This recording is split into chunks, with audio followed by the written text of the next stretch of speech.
तो गाइस कैसे हैं आप सब लोग। रीइंकार्नेशंस के एपिसोड 11 के साथ हाजिर हो। तो लास्ट एपिसोड के एंड पे हमने देखा था हमारा लिन और उसके साथ सेक्टर चीफ दोनों ही छुप कर देख रहे होते हैं। मास्टर जानजू अपनी फाइट को खत्म करने के बाद वहां से चले जाते हैं। जबकि सेक्टर चीफ आगे बढ़ने लगती है तो लिन उसे रोक देता है और कहता है वहां पर जाने की भी जरूरत नहीं है क्योंकि ये खत्म नहीं हुआ। तो जिनको अभी तक जिंदा है। तो जिनको का सीन दिखाते हैं वो फिर से उठकर खड़ा हो जाता है। चीफ भी इस बात से काफी हैरान होती है और कहती है क्या वाकई में वो अभी तक जिंदा है, वो मरा क्यों नहीं। तो वो उठकर खड़ा हो जाता है और वहां से भागना स्टार्ट करता है। लिन कोई कहता है मुझे जल्दी से जल्दी वापस जाना होगा, मुझे डीमन सील लॉर्ड के पास जाकर सारी बात बतानी होगी, जाकर डीमन लॉर्ड को सारी बात बताना होगी कि यहाँ पर क्या हो रहा है। अंजू हमें धोखा दे रहा है और ऊपर से यहाँ पर पहले से कोई एनिमी बनकर आ चुका है। भागता हुआ जैसे ही आगे की तरफ बढ़ रहा था उसी वक्त हमारा लिन उसके सामने आकर खड़ा हो जाता है और कहता है एल्डर जिनको तुम कहाँ पर जा रहे हो। ये तो बहुत ही कोइंसिडेंस की बात है कि हम लोग भी यहीं पर हैं। उन दोनों को देखकर वहीं पर ब्रेक लगाता है और कहता है सेक्टर चीफ सेंट किंग तुम दोनों यहाँ पर क्या कर रहे हो, तुम्हारा यहाँ पर क्या काम है। लिन उसे कहता है ये वाला सवाल तो हमें तुमसे पूछना चाहिए। साथ ही वो सेक्टर चीफ से कहता है सेक्टर चीफ मैं इसको तुम्हारे पर छोड़ता हूँ, मुझे अभी मास्टर जानजू से जाकर बात करनी है, तुम इसको संभाल सकती हो। वो कहती है हाँ मैं इसको संभाल लूंगी। सेक्टर चीफ जल्दी से अपनी तलवार निकाल लेती है और कहती है लगता है कि मुझे तुमसे और कोई भी सवाल पूछने की जरूरत नहीं है क्योंकि मेरे सामने सारे के सारे सवालों के जवाब हैं। हम लोग जल्दी से यहाँ पर इसको खत्म करते हैं। तो जिन कोई जल्दी से वहां से पीछे की तरफ भागना शुरू कर देता और कहता है सेंट किंग और सेक्टर चीफ दोनों को इस बारे में पता चल चुका है, उन्हें मेरी रियल आइडेंटिटी का पता चल गया है, मुझे जल्दी से यहाँ से निकलना होगा क्योंकि मैं इस वक्त इतना कमजोर हूँ कि मैं इससे फाइट नहीं कर सकता। तो उसी वक्त मास्टर किंजी अपनी पावर्स को रिलीज करती है और अपनी पावर्स को रिलीज करते हुए उसके ऊपर अटैक करती है। उसका अटैक काफी ज्यादा पावरफुल होता है। वो अपने अटैक के साथ उसको वहां पर मार देती है। उसकी बॉडी के टुकड़े टुकड़े हो जाते हैं क्योंकि उसकी स्लैशेस काफी ज्यादा पावरफुल होती हैं। तो सेक्टर चीफ ने अपनी तलवार के साथ उसकी बॉडी के टुकड़े टुकड़े कर दिए होते हैं। उसे लगता है कि उसने अपनी तलवार के साथ उसको मार दिया है। वो वापस से अपनी तलवार को म्यान में रख लेती है और कहती है ये तो बहुत ज्यादा आसान था, लगता है कि इसने मुझे कुछ ज्यादा ही अंडर एस्टिमेट कर लिया। उसे लगा था कि यहाँ पर मेरे नाक के नीचे से भागकर जा सकता है, मैं सेक्टर चीफ हूँ, मैं ऐसे सेक्टर चीफ नहीं बन गई। तो सेक्टर चीफ अभी यहीं पर खड़ी होती है कि उसी वक्त उस कटी हुई बॉडी के अंदर से जिन कोई की आत्मा बाहर निकलती है। तो ये उसकी डेविल सोल बाहर निकलती है और उसे कहती है किंजी क्या लगा था कि तुम इतनी आसानी से यहाँ से भाग सकती हो। वो साथ ही उसे कहता है तुम्हें पता है कि हमेशा से मेरी नजर तुम्हारे ऊपर ही रहती थी और आज तो मुझे तुम बहुत ज्यादा एक्साइटिंग लग रही हो। किंजी जैसी वहाँ पर पीछे की तरफ घूमती है उसी वक्त वो उसकी बॉडी के अंदर घुस जाता है। तो उसकी डेविल सोल जो होती है वो उसकी सोल सी के अंदर चली जाती है, उसके माइंड के ऊपर कंट्रोल कर लेती है। उसी तरफ हमारे मास्टर जानजू का सीन दिखाते हैं। मास्टर जानजू जो कि बड़ी तेजी से भागते हुए वापस जा रहे होते हैं। उसी वक्त हमारा लिन उसके पास पहुंच जाता है। लिन उसे कहता है मास्टर जानजू तुम इतनी तेजी के साथ कहाँ पर भाग कर जा रहे हो, बहुत सारे काम है जो मुझे तुमसे करवाने हैं। तो मास्टर जानजू वहीं पर ब्रेक लगाते हैं और कहते हैं सेंट किंग मुझे बताएं क्या मुझे और क्या काम करना है, आपके लिए कुछ भी करने को तैयार हुआ, बस मुझे बता दें कि मुझे क्या करना है। तो हमारा लिन उसे कहता है चाहता हूँ कि तो अभी यहाँ से रिफाइनिंग लैंड की तरफ निकलो, तुम्हें रिफाइनिंग लैंड में जाना है और वहाँ पर जाने के बाद फीनिक्स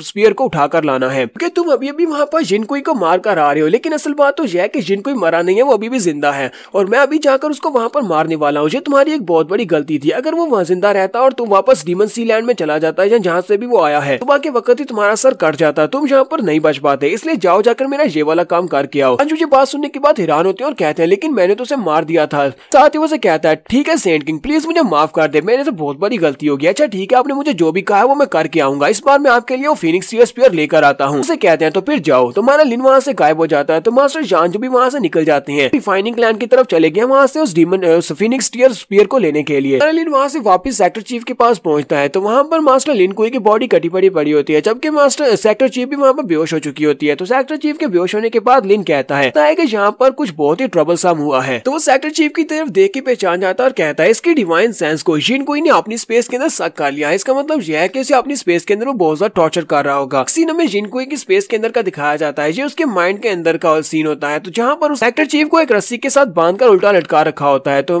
सेक्टर चीफ वहाँ पर उल्टी लटकी होती है। उसी वक्त पानी के अंदर से एक डीमन बाहर निकलता है। तो ये डीमन जिन कोई होता है वो उसे कहता है किंजी तो मैं तुम्हारा कब से दीवाना हूँ। किंजी यानी कि सुजरेन से देखने के बाद काफी हैरान होती है और कहती है मैं तो तुम्हें पहचानती हूँ, तुम तो डीमन सी लैंड के 4 डीमन लॉर्ड्स में से एक हो कि डायरेक्टली डीमन किंग के अंडर काम करते हैं। ये बात सुनने के बाद जिन कोई उसे कहता है तुम यहाँ पर कह रही हो कि मैं 4 डीमन लॉर्ड्स में से एक हूँ, लेकिन असल बात तो यह है कि चारों डीमन लॉर्ड्स एक लंबे अरसे से खत्म हो चुके हैं। हम सभी लोग तो अब अपने मास्टर को सर्व करते हैं, हमारे मास्टर ने हम सभी लोगों की एनर्जी को डिवावर कर लिया था। कोई उसे कहता है किंजी तुम बहुत ज्यादा खूबसूरत हो, मैं पिछले कई सालों से यहाँ पर तुम्हारे सेक्टर में कर रह रहा हूँ, लेकिन मैं जब भी तुम्हें देखता हूँ मैं बहुत ज्यादा एक्साइटेड हो जाता हूँ। हर बार तुम्हें देखकर मेरी एक्साइटमेंट पहले से बहुत ज्यादा बढ़ जाती है। हमेशा यहाँ पर मेरे साथ रह सकती हो, यहाँ पर हम दोनों जो चाहे वो कर सकते हैं और तुम मुझे रोक भी नहीं सकती। और वो अपने हाथ को आगे बढ़ाता है और कहता है मैं तुम्हें बहुत ज्यादा प्यार दूंगा। वो उसकी चेस्ट के करीब अपने हाथ को करता है। वक्त वहाँ पर उसके हाथ के ऊपर अटैक होता है, उस बेचारे का बाजू पूरे का पूरा कट जाता है। ये देखकर तो वो चिल्लाना शुरू कर देता है और कहता है कौन है यहाँ पर, किसकी हिम्मत हुई मेरा बाजू काटने की। बाजू कटने के बाद उसके ऊपर अजीब सी एनर्जी निकल रही होती है। देखकर बहुत सा हैरान हैरान होता है और कहता है ये तो तुम्हारी फैमिली की स्पेशल टेक्निक है, ये तो ग्रेट रूइन ड्रीम टेक्निक है, ये वाली टेक्निक तुम्हारे अलावा कौन परफॉर्म कर सकता है। तो वो साइड के ऊपर देखता है तो वहाँ पर हमारा लिन खड़ा होता है। लिन उसे कहता है ना तो एक इंसान हो ना तुम एक घोस्ट हो, तुम एक डिमोनाइज मॉन्स्टर हो। डीमन सी के तुम्हारे जैसे एक मॉन्स्टर को मारना काफी ज्यादा मुश्किल हो सकता है, लेकिन फिर भी मैं तुम्हें मार सकता हूँ। ये देखने के बाद तो जिन कोई भी बहुत ज्यादा हैरान होता है और कहता है ऐसा कैसे हो सकता है, होंगमेंग कॉन्टिनेंट के ऊपर तुम्हारे जैसा एक इंसान कैसे हो सकता है जो कि डिवाइन माइंड या फिर डिवाइन सेंस का एक्सपर्ट हो, इस तरह नहीं हो सकता। लिन उसे कहता है हेल में जाकर हेल के किंग से पूछना कि यहाँ पर ऐसा कैसे हो सकता है, और साथ ही वहाँ पर उसके ऊपर अटैक करता है। तो लिन जब अपने डिवाइन माइंड के साथ उसके ऊपर अटैक करता है तो सिर्फ एक ही झटके में उसको मार देता है। तो मारने के बाद में सेक्टर चीफ जो होती है वो उसके माइंड के अंदर से बाहर निकल आती है, उसको होश आती है, वो सामने उठकर बैठती है और लिन से कहती है तुम्हारा बहुत बहुत शुक्रिया। लिन उसे कहता है तुम्हें थैंक यू बोलने की जरूरत नहीं है, ये तो बस एक छोटा सा फेवर था। सेक्टर चीफ उसे कहती है अब ये भी जिस चीज को मैंने देखा क्या वो वाकई में हमारा जिन कोई था, वो हमारे सेक्टर का एक एल्डर था। लिन उसे कहता हाँ तुमने अपने डिवाइन सी के अंदर जिस चीज को देखा था वो उसकी फाइनल फॉर्म थी, वो एक डिमोनाइज जिन कोई था। सेक्टर चीफ कहती है इनकी ये वाली ट्रिक तो बहुत ज्यादा खतरनाक है, डीमन सेक्टर के लोगों के पास और कितनी इस तरह की ट्रिक्स हैं। अगर हम लोग आपस में जंग करते हैं तो मुझे नहीं लगता कि हम लोग इस जंग को जीत पाएंगे, क्योंकि उन लोगों के पास बहुत सारी ट्रिक्स हैं और वो बहुत ज्यादा पावरफुल भी हैं। ऊपर से इन लोगों ने अपने कुछ लोगों को पहले से हमारे सेक्टर में स्पाई बनाकर भेज दिया हुआ है, अब हम इन सभी लोगों को कैसे रोकने वाले हैं। लिन से कहता है तुम्हें यहाँ पर ज्यादा परेशान होने की जरूरत नहीं है, हालांकि तुम इनको सोचकर परेशान हो सकती हो, लेकिन मैं तुम्हें इन सब सिचुएशन से निकलने में काफी ज्यादा मदद करूंगा। सबसे पहले तो हमारा मिशन ये है कि हम लोग अपने सेक्टर को रिवाइव करेंगे, इसको पावरफुल बनाएंगे, उसके बाद हम लोग रेड ह्यूमन पवेलियन को तोड़ेंगे, उसके बाद हम लोग डीमन सी के ऊपर अटैक करेंगे। पर हम लोग होंगमेंग टूर्नामेंट को जीत जाए उसके बाद हम लोग डाउ रिवर के अंदर जितने भी ट्रेजर्स हैं वो सभी के सभी ट्रेजर्स के ऊपर कब्जा कर लेंगे और अपनी स्पिरिचुअल एनर्जी को बढ़ाएंगे, जिससे हमारा सेक्टर रिवाइव कर सकता है। लिन जो सेक्टर चीफ को छोड़ने के बाद अपने रूम में जब वापस आता है तो एल्डर जैंग किंग पहले से उस रूम में होती है, वो बिस्तर के ऊपर पहले से सो चुकी होती है। कहता है ये तो पहले से सो चुकी है, चलो ठीक है फिर मैं भी यहीं पर सो जाता हूँ। वो भी बिस्तर पर उसके साथ ही सो जाता है। सुबह के वक्त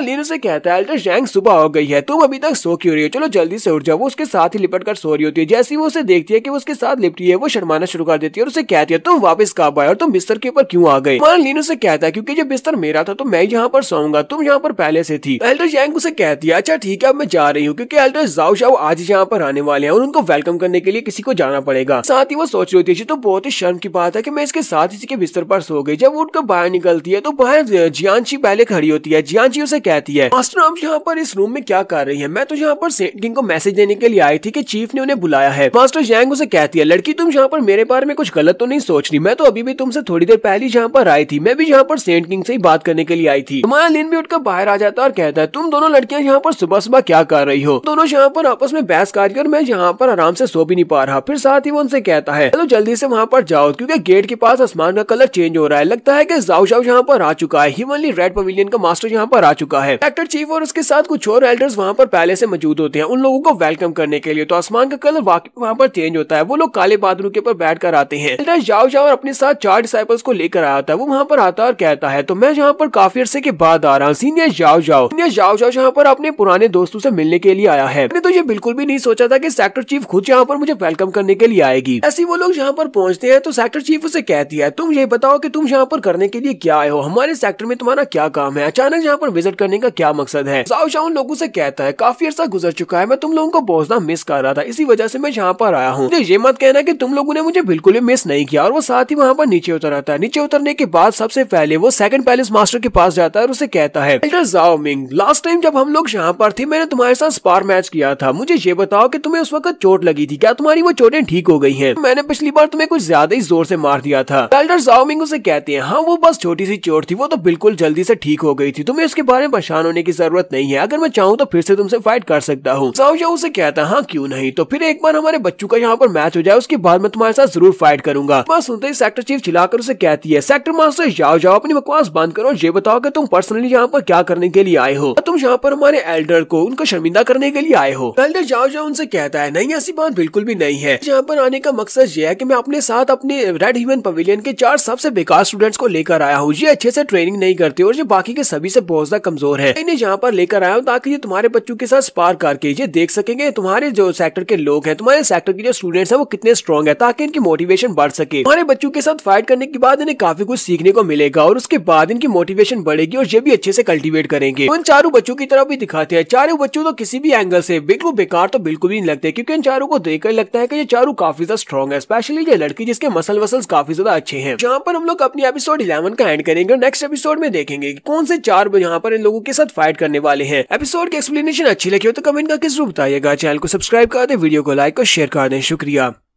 तो गाइस कैसे हैं आप सब लोग। रीइंकार्नेशंस के एपिसोड 12 के साथ हाजिर। तो लास्ट एपिसोड के एंड पे हमने देखा था रेड हेवन पवेलियन के एक मास्टर जिसका नाम जाओ जाओ होता है अपने 4 बेकार डिसाइपल्स को लेकर वहां पर पहुंचता है इन लोगों के यहाँ। तो सेक्टर चीफ से कहता है मैं अपने सेक्टर के सबसे बेकार स्टूडेंट्स को यहाँ पर लेकर आया हूँ ताकि तुम्हारे स्टूडेंट्स के साथ वो स्पार्क करके उनको मोटिवेशन मिल सके। और अगर उनकी मोटिवेशन बढ़ गई तो वो भी अच्छे से कल्टिवेट करेंगे और अच्छे से प्रैक्टिस कर पाएंगे। हालांकि उन चारों डिसाइपल्स को देखकर किसी भी एंगल से नहीं लग रहा होता कि ये इनकी पवेलियन के बेकार डिसाइपल्स है, क्योंकि वो काफी ज्यादा हट्टे कट्टे और स्ट्रॉन्ग होते हैं। जबकि हमारी पवेलियन के जो स्टूडेंट्स होते हैं वो दरवाजे के पीछे छुप कर देख रहे होते हैं और कहते हैं ऐसा कैसे हो सकता है, ये सारे के सारे स्टूडेंट्स ही रीइंकार्नेशन राम के एक्सपर्ट्स हैं। ऊपर से ये कह रहे हैं कि ये सारे स्टूडेंट्स बेकार स्टूडेंट्स हैं, हम इससे तो कोई भी इनके साथ फाइट नहीं कर पाएगा, सारे के सारे तो मॉन्स्टर्स दिखाई दे रहे हैं। तो सेक्टर चीफ उसे कहती है तुम अपने साथ जो डिसाइपल्स को लेकर आए हो इनमें से कोई भी 20 साल की उम्र से ज्यादा का नहीं है, लेकिन ये सारे के सारे रीइंकार्नेशन राम में है। तो तुम यहाँ पर ये कह रहे हो कि ये सारे के सारे बहुत ज्यादा कमजोर और बेकार है। आखिर इन लोगों की कल्टीवेशन स्पीड इतनी ज्यादा कैसे हो सकती है कि 20 साल से कम उम्र में ये रीइंकार्नेशन स्टेज पे पहुंच गए हैं। तो एल्डर डी ज़ैंग अपनी सेक्टर चीफ से कहता है सेक्टर चीफ आपको क्या लगता है कि ये लोग बहुत ज्यादा स्ट्रॉन्ग है और हमारे सेक्टर में ऐसा कोई भी नहीं है जो कि इन सभी को हरा सकता है। आप बस यहाँ पर मुझे ऑर्डर्स दे, मैं अभी जाकर इन सभी के सभी को अकेले ही हरा सकता हूँ, यहाँ पर किसी और की जरूरत भी नहीं पड़ेगी। तो एल्डर जाओ जाओ से कहता है एल्डर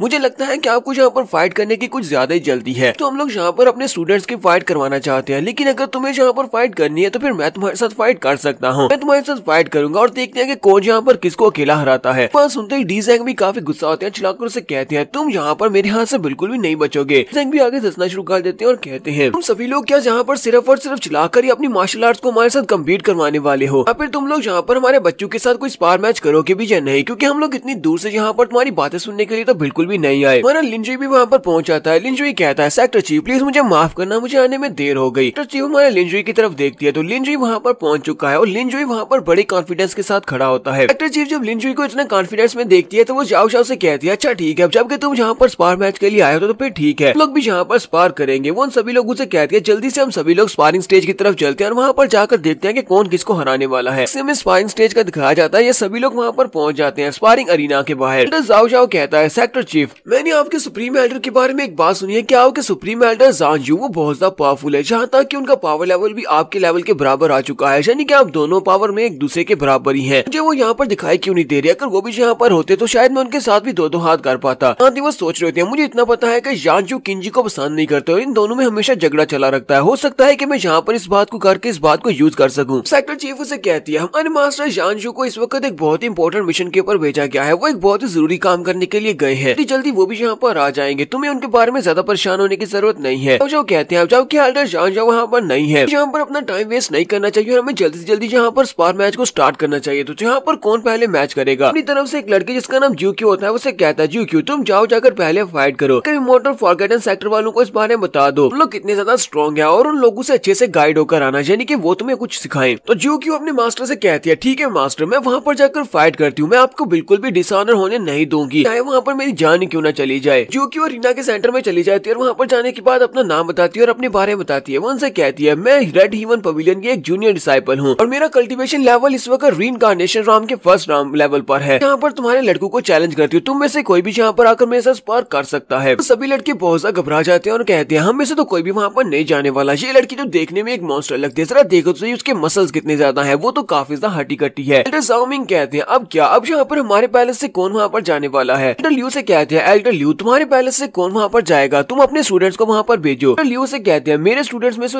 ऐसा कोई भी नहीं है जो वहाँ पर जाकर फाइट कर सके, मुझे लगता है कि आपको अपने पैलेस के स्टूडेंट्स को वहाँ पर भेजना चाहिए, क्योंकि हम सभी में आप ज्यादा स्ट्रॉन्ग है और आपके स्टूडेंट्स भी ज्यादा स्ट्रॉन्ग होंगे। एल्डर ज़ाओमिंग कहते हैं मेरे पैलेस में तो ऐसा कोई भी स्टूडेंट नहीं है जो कि इतना ज्यादा स्ट्रॉन्ग हो जो कि इसका मुकाबला कर सके, है कि हमें जाकर सेंट किंग से ही बात करनी होगी। तो वो भागते हुए जल्दी सेंट किंग पास जाते हैं और उसे कहते हैं सेंट किंग आप बताएंगे अब हमें क्या करना होगा, हम यहाँ पर से किसको फाइट करने के लिए वहाँ पर भेजने वाले हैं। तो हमारे सेक्टर के सेंट किंग है, क्या आप हमारे सेक्टर को राइज करवाने में हमारी मदद नहीं करेंगे। जाओ उसे कहता है लास्ट टाइम तुमने मेरे डिसीजन को अपोज किया था, लेकिन आज देखो तुम यहाँ पर मेरे पास आ गए हो, अब मेरे पास क्या करने के लिए आए हो। हो। एल्डर मोही और उसके साथ जाओमिंग दोनों उसके पास आ जाते हैं और उसे कहते हैं इस बात के बारे में पता चल चुका है कि हम लोग गलत थे, हमें आपके ऊपर भरोसा करना चाहिए था, हम लोग काफी ज्यादा कंफ्यूज हो गए थे। जिन कोई ने हमें वहाँ पर कंफ्यूज किया था, सब कुछ उसी की वजह से हुआ था क्योंकि उसी ने हमें कहा था कि हमें आपकी बात को मना करना है। जी तो आपका बहुत बहुत शुक्रिया कि आपने जिनकोई के प्लान्स को पहले से ही देख लिया और आपको पता चल गया कि जिनकोई हमारा एक मेंबर नहीं है बल्कि वो डीमन सी लैंड से बेचा हुआ एक स्पाई था। अब हम लोग हमेशा आपकी बात को फॉलो करेंगे। भी आप कहेंगे हम लोग उस बात को जरूर माना करेंगे। जबकि एल्डर डीजेंग दूर खड़े ये सब कुछ देख रहे होते हैं। एल्डर डीजेंग कहते हैं सर इन दोनों बेवकूफ को देखो तो सही, तो यहाँ पर मुझे छोड़कर अकेली वहाँ पर उस सेंट किंग के पास चले गए हैं। मैंने भी उस दिन उसको ऑफेंड किया था। ये दोनों यहाँ पर पहल कर रहे हैं और जाकर उसको मनाने की कोशिश कर रहे हैं और इन्होंने मुझसे पूछा भी नहीं कि मुझे भी वहाँ पर जाना चाहिए या नहीं। हमारा लिन जुई उन दोनों एल्डर से कहता है तुम लोगों को यहाँ पर ज्यादा परेशान होने की जरूरत नहीं है, मैंने तुम्हारी बातों को दिल पर नहीं लिया था। बस मैं यहाँ पर इतना ही कहूंगा कि गलत इंसान को दोबारा फॉलो मत करना। तुम्हारा लिन जुई यहाँ पर जियांची से कहता है जियांची तुम जाओ जाकर वहाँ पर अरीना में इस लड़की से फाइट करो, ज्यूक्यू के साथ तुम फाइट करोगी और याद रखना मैंने तुम्हें जो कुछ भी बताया था। वो कहती है जी मास्टर जो आपने बताया तो मैं बिल्कुल वैसे ही करूंगी और मैं यहाँ पर आपको बिल्कुल एम्बैरस नहीं करने वाली। वो जल्दी से अरीना में चली जाती है। तो अरीना में जाने के बाद अपनी तलवार उठाती है और कहती है मेरा नाम जियांची है और मैं एल्डर जैंग किंग की एक स्टूडेंट हूँ। इस वक्त मेरी कल्टीवेशन लेवल यूनिवर्सल डिग्री नाम में है, प्लीज मुझे एनलाइटन करें। ज्यूक्यू उसकी बात सुनने के बाद हंसना शुरू कर देती है और कहती है तुम तो यूनिवर्सल डिग्री नाम के एक एक्सपर्ट हो, मुझे नहीं लगता कि तुम यहाँ पर मेरे एक फुल ब्लॉक को भी बर्दाश्त कर पाओगी, तुम एक पंच में ढेर होने वाली हो। बाकी के सभी स्टूडेंट्स भी उसे चिल्ला कर कह रहे होते हैं जूनियर सिस्टर प्लीज वहाँ से नीचे उतर आओ, तुम वहाँ पर इस फाइट को जीत नहीं पाओगी, जल्दी से जल्दी ऊपर से नीचे उतरना होगा। हम लोग पहले से अपनी हार मान लेते हैं। सभी लोग यहाँ पर सेंट किंग के बारे में बातें कर रहे होते हैं। वो लोग कहते हैं सेंट किंग इतना ज्यादा सालिम कैसे हो सकता है, वहाँ पर एक छोटी सी लड़की जियांची को भेज दिया इस मैच को जीतने के लिए। उसे क्या लगता है कि ये लड़की बेचारी इस मैच को जीत पाएगी। सेंट किंग तो कुछ ज्यादा ही मतलबी इंसान है। मास्टर जैंग किंग भी आगे बढ़ते हैं। हमारे लिनजू से कहती है लिनजुई मुझे ये बताओ तुमने जियांची को वहाँ पर फाइट करने के लिए भेज दिया, क्या वो इस फाइट को जीत पाएगी? कहता हाँ मुझे तो ऐसा ही लगता है कि वो इस मैच को जीत सकती है। ज्यूक्यू भी वहाँ पर अपनी पावर्स को रिलीज करती है और जियांची से कहती है अभी भी तुम्हारे पास एक मौका है, तुम हार मान सकती हो। जियांची उसे कहती है नहीं मुझे हार नहीं माननी है, मुझे यहाँ पर फाइट करनी है। तो वो दोनों फाइट करने के लिए रेडी हो जाती है। ज्यूक्यू उसे कहती है जबकि तुम फाइट करने के लिए रेडी हो तो फिर मैं भी यहाँ पर रुकने वाली नहीं हूँ, मैं भी तुम्हारे पर अटैक करूंगी। और वो वहीं पर खड़ी खड़ी अपनी पावर्स को रिलीज करती है क्योंकि वो एक स्ट्रेंथ टाइप की फाइटर है, इसी वजह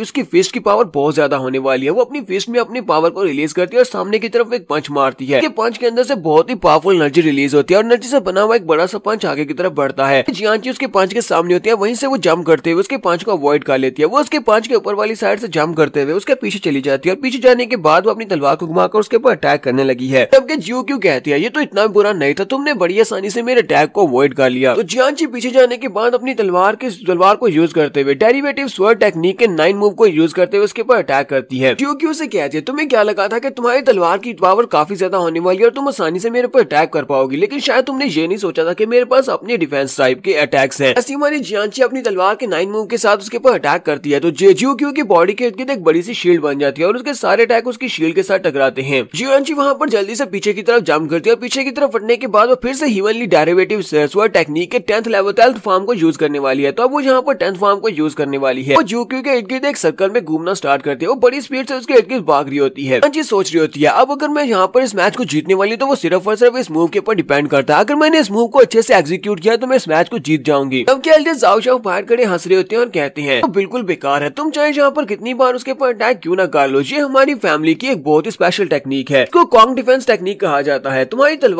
तलवार की यहाँ पर इस कॉन्ग डिफेंस टेक्निक को नहीं तोड़ पाएगी। लिनजी भी यहाँ पर मैच को ही देख रहा होता है। वो एल्डर जैंग से कहता है एल्डर जैंग तुम्हें इस बारे में क्या लगता है? तो एल्डर जैंग कहती है मुझे फिलहाल कुछ भी समझ नहीं आ रही, जियांची वहाँ पर कर क्या रही है, वो इसके इर्द-गिर्द एक सर्कल में क्यों घूम रही है, कहीं ऐसा तो नहीं है कि वो यहाँ पर उसके फ्लॉस को देखने की कोशिश कर रही है। लिनजी से कहता है हाँ तुमने बिल्कुल ठीक समझा। तो जियांची वहाँ पर उसकी शील्ड के इर्द-गिर्द घूम रही होती है और वहीं पर घूमते घूमते वो उसके अंदर किसी वीक पॉइंट को देख रही होती है और उसे जब वीक पॉइंट मिल जाता है वो अपनी तलवार को लेकर सामने की तरफ अटैक करती है, अपनी तलवार को उसकी शील्ड के अंदर दंसा देती है। इस बात से ज्यूक्यू भी काफी हैरान होती है क्योंकि उसकी तलवार शील्ड के अंदर घुस चुकी होती है। उसने उसके फ्लॉ को देख लिया और फ्लॉ को देखने के बाद उस वीक पॉइंट के अंदर अपनी तलवार को घुसा दिया है। ज्यूक्यू के पास अब यहाँ पर अपनी शील्ड के अंदर से भागने का टाइम नहीं होता। जब वो तलवार उसके साथ टकराती है तो वहाँ पर एक जबरदस्त धमाका होता है। देखकर एल्डर जाओ जाओ भी काफी ज्यादा हैरान हो जाते हैं। ज्यूक्यू अब उस धुएं के अंदर से, उस धमाके के धुएं के अंदर से बाहर की तरफ निकलती है। उसके कंधे के ऊपर कट लगा होता है और वो काफी जख्मी होती है। निकलने के बाद वो कहती है ऐसा कैसे हो सकता है, ये पॉसिबल ही नहीं है। हमारी जो लड़की होती है हमारे सेक्टर के, वो काफी ज्यादा खुश हो जाती है और कहती है हमारी जूनियर सिस्टर तो यहाँ पर इस फाइट को जीत गई है, हमारी जूनियर सिस्टर वाकई में बहुत ज्यादा स्ट्रॉन्ग है। सेक्टर चीफ कहती है तो यहाँ पर विनर डिसाइड हो चुका है, जियांची चलो जल्दी से नीचे आ जाओ, तुम्हें और ज्यादा बैटल करने की जरूरत नहीं है। वो सोच रही होती है जियांची की हकीकी पावर इस वक्त एग्जिस्ट हो चुकी है, अगर जो यहाँ पर सेकंड फाइट करेगी करेगी तो ये बच नहीं पाएगी, इसलिए मुझे यहाँ पर इसे नीचे उतारना होगा। जांची भी जल्दी से जंप करते हुए नीचे उतर आती है और नीचे उतरने के बाद कहती है सेंट किंग मैं इस मैच को जीत गई हूँ। सेंट किंग और सेक्टर चीफ दोनों से कहते हैं तुमने वाकई में बहुत ज्यादा अच्छा काम किया। उसके बाद हमारा लिंजुई एल्डर जैंग से कहता है एल्डर जैंग मुझे प्यास लगी है, तो वो उसे कहती है ठीक है सेंट किंग मैं आपके लिए पानी लेकर आती हूँ। जबकि बाकी के सभी एल्डर से देखने के बाद बहुत ज्यादा हैरान हो जाते हैं और कहते हैं हमें तो इस बात की समझ ही नहीं आ रही यहाँ पर लिंजुई ने एल्डर जैंग किंग के ऊपर कौन सा जादू किया है। एल्डर जैंग किंग उसके लिए किस तरह पानी लेने के लिए जा रही है, वो तो हमेशा बहुत ज्यादा एरोगेंट और एटीट्यूड के साथ रहती थी। इससे कहता है मुझे लगता है कि सेंट किंग के पास कोई ना कोई हिडन टेक्निक है जिससे वो किसी को भी अपने वश में कर सकता है। एल्डर डी जैंग कहते हैं लगता है कि हमने एक बहुत बड़ा चांस खो दिया, हमें उस लड़के का साथ देना चाहिए था। बाकी के दोनों भी उसे कहते हैं हाँ हमें भी ऐसे ही लगता है हमें उसका साथ देना चाहिए था, अब हमने एक बहुत बड़ी अपॉर्चुनिटी को खो दिया है। यहाँ पर हम लोग अपनी एपिसोड 12 का एंड करेंगे और नेक्स्ट एपिसोड में इस कंपटीशन को आगे स्टार्ट करेंगे। एपिसोड की एक्सप्लेनेशन अच्छी लगी हो तो कमेंट करके जरूर बताइएगा। चैनल को सब्सक्राइब कर दे, वीडियो को लाइक और शेयर कर दे। शुक्रिया। तो गाइस कैसे हैं आप सब लोग। रीइंकार्नेशंस के एपिसोड 13 के साथ हाजिर हो। तो लास्ट एपिसोड के एंड पे हमने देखा था जियांची अपनी पहली फाइट को जीत जाती है। दूसरी तरफ से एक लड़की जिसका नाम यूकी होता है वो उसके साथ फाइट कर रही थी। उसने अपनी पहली फाइट को यहाँ पर जीत लिया है। पहली फाइट को जीतने के बाद अब यहाँ पर सेकंड फाइट की बारी है, क्योंकि वो फारिना से नीचे उतरती है, जाकर अपने मास्टर जाओ जैंग से कहती है जाओ मास्टर प्लीज मुझे माफ करना। उस लड़की ने बड़ी आसानी के साथ मेरी शील्ड के अंदर एक फ्लॉ को देख लिया था। वीक पॉइंट को देखने के बाद उसने अटैक किया जिसकी वजह से मैं हारी हूँ। उसे कहते हैं तुम्हें बिल्कुल परेशान होने की जरूरत नहीं है, तुमने कुछ भी गलत नहीं किया। वहाँ पर इस फाइट में तुम्हें इस लड़की ने नहीं हराया बल्कि उस लड़के ने हराया जो कि वहाँ पर पीछे खड़ा है। मुझे लगता है कि उसी लड़के ने इस लड़की को तुम्हारी शील्ड के फ्लॉज के बारे में बताया होगा। ऐसी स्पेशल लड़का है कौन जो कि मास्टर जैंग किंग के साथ खड़ा है। जल्दी जाओ जाओ अपने दूसरे स्टूडेंट जिसका नाम जी जैन होता है वो से कहता है जी जैन अब तुम जाओ तुम्हारी बारी है। मैं चाहता हूँ कि वहाँ पर जाने के बाद अपने ओपोनेंट को मार डालना। वो कहता है ठीक है मास्टर मैं अभी जाता हूँ। वो जल्दी से जंप करते हुए अरीना में चला जाता है और कहता है मेरा नाम जी जैन है और मैं इस वक्त रीइंकार्नेशन राम के 5th लेवल पर हूँ। यहाँ पर चाहता हूँ कि तुम में से कोई डिसाइपल यहाँ पर आए और मेरे साथ फाइट करे और मुझे मोटिवेट करे। वो सभी डिसाइपल के पास सुनने के बाद बहुत सा घबरा जाते हैं और चिल्लाकर कहते हैं ये बंदा तो रीइंकार्नेशन राम के 5th लेवल पर है, इसका मतलब यह है कि पहले जो औरत आई थी ये उससे भी ज्यादा पावरफुल है। वैसे अब कौन यहाँ पर जाकर इससे फाइट करेगा? क्या फिर से जूनियर सिस्टर जियांची इससे फाइट करेंगे? ऐसा तो नहीं हो सकता क्योंकि हमारे पास और कोई डिसाइपल ही नहीं है। सेक्टर चीफ लिन से कहती है अब हमारी तरफ से कौन फाइट करने के लिए जाने वाला है क्योंकि हमारे पास तो और कोई भी फाइटर नहीं है, तुम किसे यहाँ पर भेजोगे? तुम्हारा लिन उसे कहता है हमारे 12 पैलेस में से कोई भी ऐसा स्टूडेंट नहीं है जो कि जाकर इसका मुकाबला कर सके, तो इसका मतलब यह है कि मुझे वहाँ पर जाना होगा, मैं खुद जाकर वहाँ पर फाइट करूंगा। सेक्टर चीफ उसे कहती है तुम तो वहाँ पर बिल्कुल भी नहीं जा सकते क्योंकि तुम्हारी कल्टीवेशन बेस बहुत ज्यादा लो है, तुम्हें वहाँ पर जाने नहीं दिया जाएगा। तुम्हारा लिन उसे कहता है शायद तुम एक बात भूल रही हो, मैं कौन हूँ? मैं यहाँ पर सिर्फ और सिर्फ कल्टीवेशन बेस के ऊपर फाइट नहीं करता, तुम शायद इस बात को भूल रही हो। मेरे पास ना ही ब्रिलियंट की है ना ही मेरे पास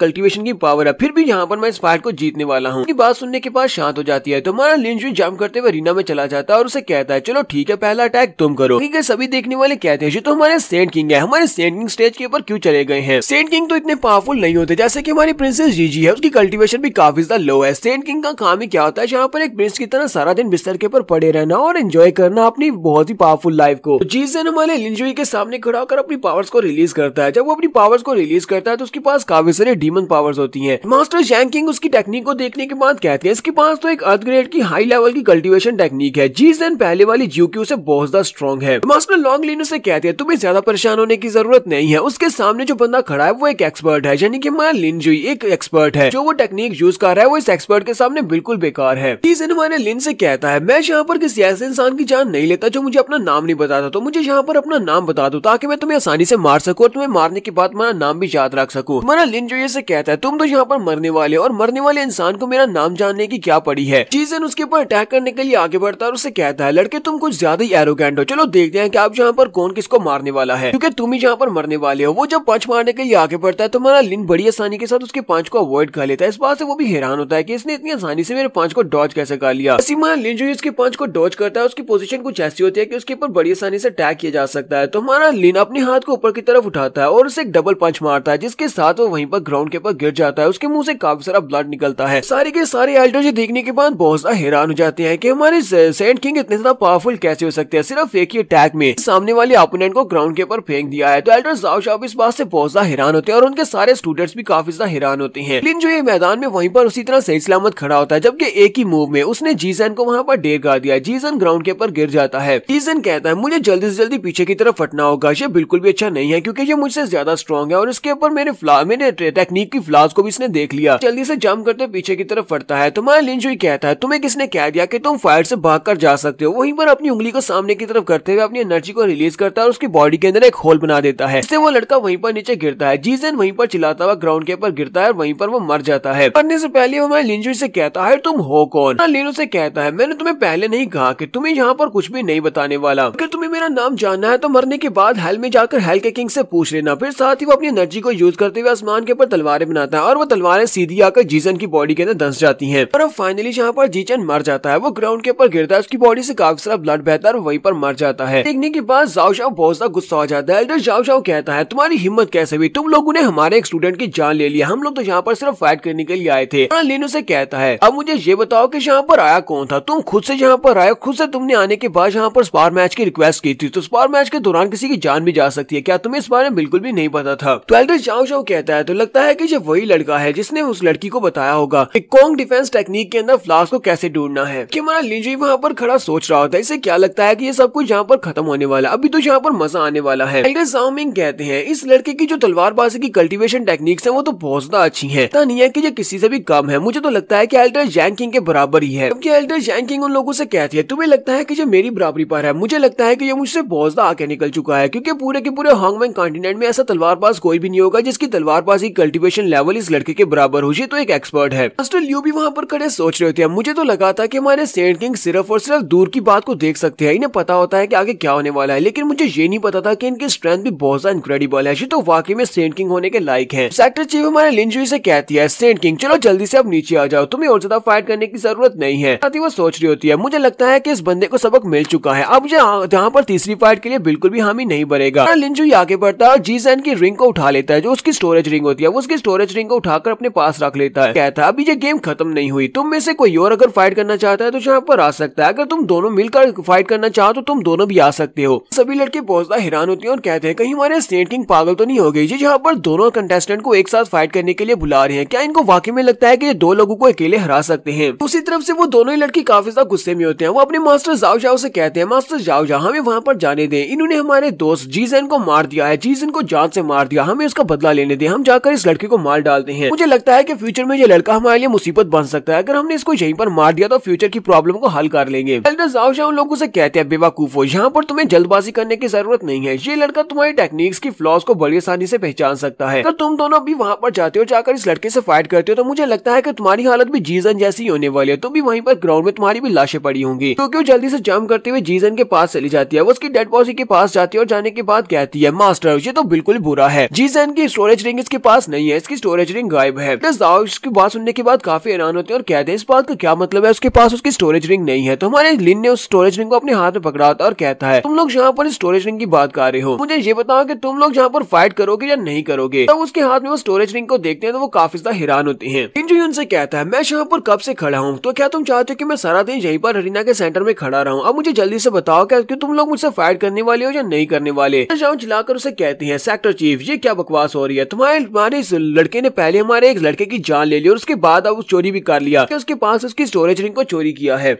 जल्दी इसकी स्टोरेज रिंग को हमें वापस कर दो, जीजन की स्टोरेज रिंग हमें वापस दो वरना तुम्हारे लिए बिल्कुल भी अच्छा नहीं होगा। सेक्टर चीफ उसे कहती है पहले मुझे ये बताओ कि तुम्हारे पास इस बात का कोई सबूत है कि ये वाली स्टोरेज रिंग जीजन की है। तुम्हारा लिंजू उन लोगों से कहता है तुमने कहा कि ये वाली स्टोरेज रिंग तुम्हारे स्टूडेंट जीजन की, अगर तुम लोग मुझे ये बता दो कि इस रिंग के अंदर क्या है तो फिर मैं ये रिंग तुम्हें वापस कर दूंगा। क्यों को शायद उसके रिंग के बारे में पता होता है, वो कहती है मुझे पता है कि इसकी रिंग के अंदर क्या है, इसकी रिंग के अंदर total 2 lakh bright iron coins हैं। लिंजू से कहता है तुम तो कुछ ज्यादा ही ऑप्टिमिस्टिक हो, तुमने यहाँ पर एक तुक्का लगाया लेकिन तुम्हारा तुक्का बिल्कुल भी ठीक नहीं है। वो उसकी रिंग को एक्टिवेट करता है तो उसके अंदर से बहुत सारे लिंक्शी क्रिस्टल्स निकलना स्टार्ट होते हैं, वहाँ पर एक बहुत बड़ा ढेर लग जाता है। हमारा लिंजू से कहता है तुमने कहा कि इसके अंदर सिर्फ और सिर्फ 2 लाख है लेकिन यहाँ पर तो 500,000 से भी ज्यादा ब्राइट आयरन कॉइन्स है, इसका मतलब ये हुआ कि ये वाली रिंग जीजन की हो ही नहीं सकती, ये वाली रिंग अब हमारी है। साथ ही हमारा लिंजू कहता है अपनी रीइंकार्नेशन के 90,000 साल में मुझे ये बात पता चल गई थी कि जीजन के रिंग के अंदर बहुत ज्यादा पैसा पड़ा हुआ है, क्योंकि उसने अपनी रिंग के अंदर बहुत ज्यादा पैसा इकट्ठा करके रखा हुआ है, तो बाकी के सेक्टर वालों को इस बारे में कुछ भी नहीं पता। ये बात सुनने के बाद यूक्यू बहुत ज्यादा गुस्सा हो जाती है और मरे हुए जीजन की बॉडी के ऊपर पंच मारती है और कहती है बेवकूफ ब्रदर कहेंगे, तुमने मुझे पहले क्यों नहीं बताया कि तुम्हारी रिंग के अंदर इतना ज्यादा पैसा रखा हुआ है। एल्डर चाओ चाओ हमारे लिन से कहते हैं लड़के मैं यहाँ पर तुम्हें मशवरा दूंगा कि तुम इस रिंग को जल्दी से जल्दी मुझे वापस कर दो, अगर तुम इस रिंग को जल्दी से मुझे वापस नहीं करते तो फिर तुम्हारे साथ बहुत ही बुरा होने वाला है। तो अगर उन्हें आसमान के ऊपर एक बड़ा सा फिनिक्स पंछी दिखाई देता है, फिनिक्स पंछी के ऊपर मास्टर जानजू बैठे होते हैं, जानजू जंप करते हुए नीचे उतरते हैं और कहते हैं टेंट किंग जो आपने मुझे लाने के लिए कहा था मैं वो लेकर आ गया हूँ। वो जल्दी से वहाँ पर जंप करते हैं और लिन के सामने आकर खड़े हो जाते हैं। लिन सोच रहा था ये तो बहुत ही अच्छा हो गया, जैसा कि मैंने इसे कहा था कि फिनिक्स क्राई स्पीयर को लेकर आना है जो कि एक 9th लेवल का वेपन है। तो बहुत अच्छी बात है कि ये टाइम के ऊपर यहाँ पर पहुंच आए हैं। अब सभी कुछ मेरे प्लान के मुताबिक ही चल रहा है। एल्डर जान जो इस वेपन को हमारे जुनजी को दे देते हैं और उसे कहते हैं मतलब वेपन वाकई में बहुत ज्यादा पावरफुल है, इसकी पावर्स भी बहुत ज्यादा अमेजिंग है। लेकिन ये तो बड़ी अफसोस की बात है कि स्पीयर के ऊपर एक रिस्ट्रिक्शन लगी हुई है, वो भी रेड ह्यूमन पवेलियन वालों की। हम लोग इस रिस्ट्रिक्शन को ओपन किए बिना स्पीयर की फुल पावर को यूज नहीं कर सकते। लिन जी उनसे कहता आपको बिल्कुल परेशान होने की जरूरत नहीं है, इस रिस्ट्रिक्शन को बड़ी आसानी से तोड़ सकता हूँ। रिस्ट्रिक्शन तोड़ना तो मेरे बाएं हाथ का खेल है। साथ ही वो स्पीयर को अनशीथ करता है। स्पीयर को अनशीथ करने के बाद ग्राउंड के ऊपर फेंकता है तो जबरदस्त धमाका होता है। जो ये कहता है ये स्पीयर तो वाकई में बहुत ज्यादा अच्छा है। तो स्पीयर की नोक के ऊपर एक सील लगी होती है, उस सील को सिर्फ और सिर्फ रेड ह्यूमन पवेलियन के लोग ही अनलॉक कर सकते हैं। तो जाओ जब इस स्पीयर को देखते हैं तो वो देखकर बहुत ज्यादा हैरान होते हैं और कहते हैं ये वाला स्पीयर तो हमने अपने लिए बनवाया था, फिर ये स्पीयर इन लोगों के पास कैसे आ गया?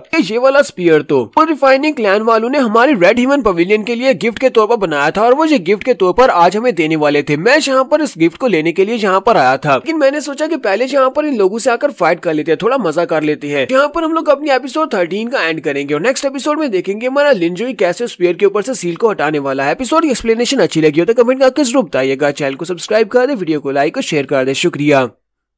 तो गाइस कैसे हैं आप सब लोग? रीइंकार्नेशन के एपिसोड 14 के साथ हाजिर हो। तो लास्ट एपिसोड के एंड पे हमने देखा था कि एल्डर जानजू लिनजुई के कहे के मुताबिक 9th लेवल के स्पीयर को लेकर वहां पर एंट्री मारते हैं और लिनजुई इस वेपन को अपने हाथ में पकड़ता है। उसके ऊपर एक सील लगी होती है जो कि रेड ह्यूमन पवेलियन के नाम से होती है। जाओ जाओ कहते हैं ये कैसे हो सकता है, ये वाला स्पीयर तो हमें मिलने वाला था। मैं इसी स्पीयर को लेने के लिए तो आज यहाँ पर आया था, लेकिन मैंने सोचा कि पहले यहाँ पर आकर फाइट कर लेते हैं, कुछ मजा कर लेते हैं, उसके बाद स्पीयर को लेकर वापस चले जाएंगे। ये वाला स्पीयर तो इनके हत्थे चढ़ गया है, लेकिन ये लोग इसके ऊपर सील को कैसे हटाएंगे? तो हमारा लिनजुई अपने पास एक बैच निकालता है जो कि उनके रेड ह्यूमन पवेलियन का बैच होता है, एक स्टूडेंट बैच। देखने के बाद एल्डर जाओ जाओ और भी हैरान होते हैं और कहते हैं इस लड़के के पास रेड ह्यूमन ऑर्डर कहां से आ गया? इस लड़के को कैसे पता है कि हम लोग इस रेड ह्यूमन ऑर्डर को यूज करते हुए स्पीयर के ऊपर से सील को हटा सकते हैं? ये वाला रेड ह्यूमन ऑर्डर तो हमारे जी-ज़ेन की रिंग के अंदर से मिला होगा। लिनजुई कहता है रिफाइनिंग क्लैन वाले रेड ह्यूमन पवेलियन के लोगों को खुश करने के लिए जहाँ पर ये वाला गिफ्ट उनको देने वाले थे, इसी वजह से उन्होंने इसके ऊपर एक सील लगाई हुई थी, रेड ह्यूमन क्लैन की सील, जिसको सिर्फ और सिर्फ रेड ह्यूमन ऑर्डर की मदद से हटाया जा सकता है। ये सारे का सारा मैंने पहले से प्लान किया हुआ था। मुझे पता था कि उन लोगों के पास स्पीयर है, वो तुम्हारे लिए बना रहे हैं और उसके पास सील भी लगी हुई है। इसी वजह से मैंने मास्टर जानजू को वहां पर पहले भिजवा दिया ताकि वो स्पीयर को लेकर आ सके। उसके बाद तुम अपने डिसाइपल्स को लेकर यहाँ पर चले आए ताकि मुझे ये वाली सील भी मिल सके। तुम्हारा बहुत बहुत शुक्रिया जो तुम खुद से यहाँ पर इस रेड ह्यूमन पवेलियन ऑर्डर को मेरे पास लेकर आए, जिसकी मदद से मैं सील को हटा सकता हूँ। तो साथ ही वो सील को तोड़ता है और सील को तोड़ने के बाद उसके अंदर से जो एनर्जी निकलती है उसे वो स्पीयर के ऊपर डाल देता है। स्पीयर के ऊपर डालने के बाद जो सील होती है रिलीज होना स्टार्ट हो जाती है। हमारा लिनजुई इस वेपन को अपने हाथ में पकड़ते हुए सामने की तरफ रिलीज करता है तो उसके अंदर से बहुत सारी एनर्जी निकलती है। वो एनर्जी बहुत ज्यादा पावरफुल होती है। ये देखकर तो वो सभी लोग बहुत ज्यादा हैरान होते हैं कि ये स्पीयर इतना पावरफुल कैसे हो सकता है। और देखते ही देखते उस स्पीयर के ऊपर जो सील लगी होती है वो खत्म हो जाती है। सील के खत्म होने के बाद हमारा लिनजुई कहता है एल्डर लियू, मैंने तुमसे कहा था ना कि मैं तुम्हें एक नया वेपन देने वाला हूँ, ये लो, ये एक 9th लेवल का वेपन है जो तुम्हारे लिए है, इसको यूज करो। और वो उसकी तरफ फेंक देता है। एल्डर लियू जो कि एक स्पीयर यूजर है, वो स्पीयर को अपने हाथ में पकड़ते हैं और कहते हैं सेंट किंग आपका बहुत बहुत शुक्रिया। जैसे ही वो स्पीयर को अपने हाथ में पकड़ता है तो स्पीयर के अंदर से फिनिक्स निकलता है जो कि फायर से बना होता है और बहुत ही जबरदस्त एनर्जी निकलती है। तो सेक्टर चीफ कहती है लगता है कि स्पीयर ने अपने मास्टर को चूज कर लिया है, उसने अपने मास्टर को पहचान लिया है कि इसका मास्टर कौन है। मास्टर लियू भी अपने अंगूठे के ऊपर कट लगाते हैं और अपने ब्लड को स्पीयर के ऊपर लगाते हैं ताकि वो उसे अपना मास्टर मान सके। तो जैसे ही वो स्पीयर के साथ उसका बॉन्डिंग कंप्लीट हो जाती है, अंदर से बहुत ही पावरफुल एनर्जी निकलती है। मास्टर लियू अपने स्पीयर से कहते हैं तो आज के बाद मैं तुम्हारा मास्टर हूँ, हर फाइट में मेरा बहुत ज्यादा साथ देना।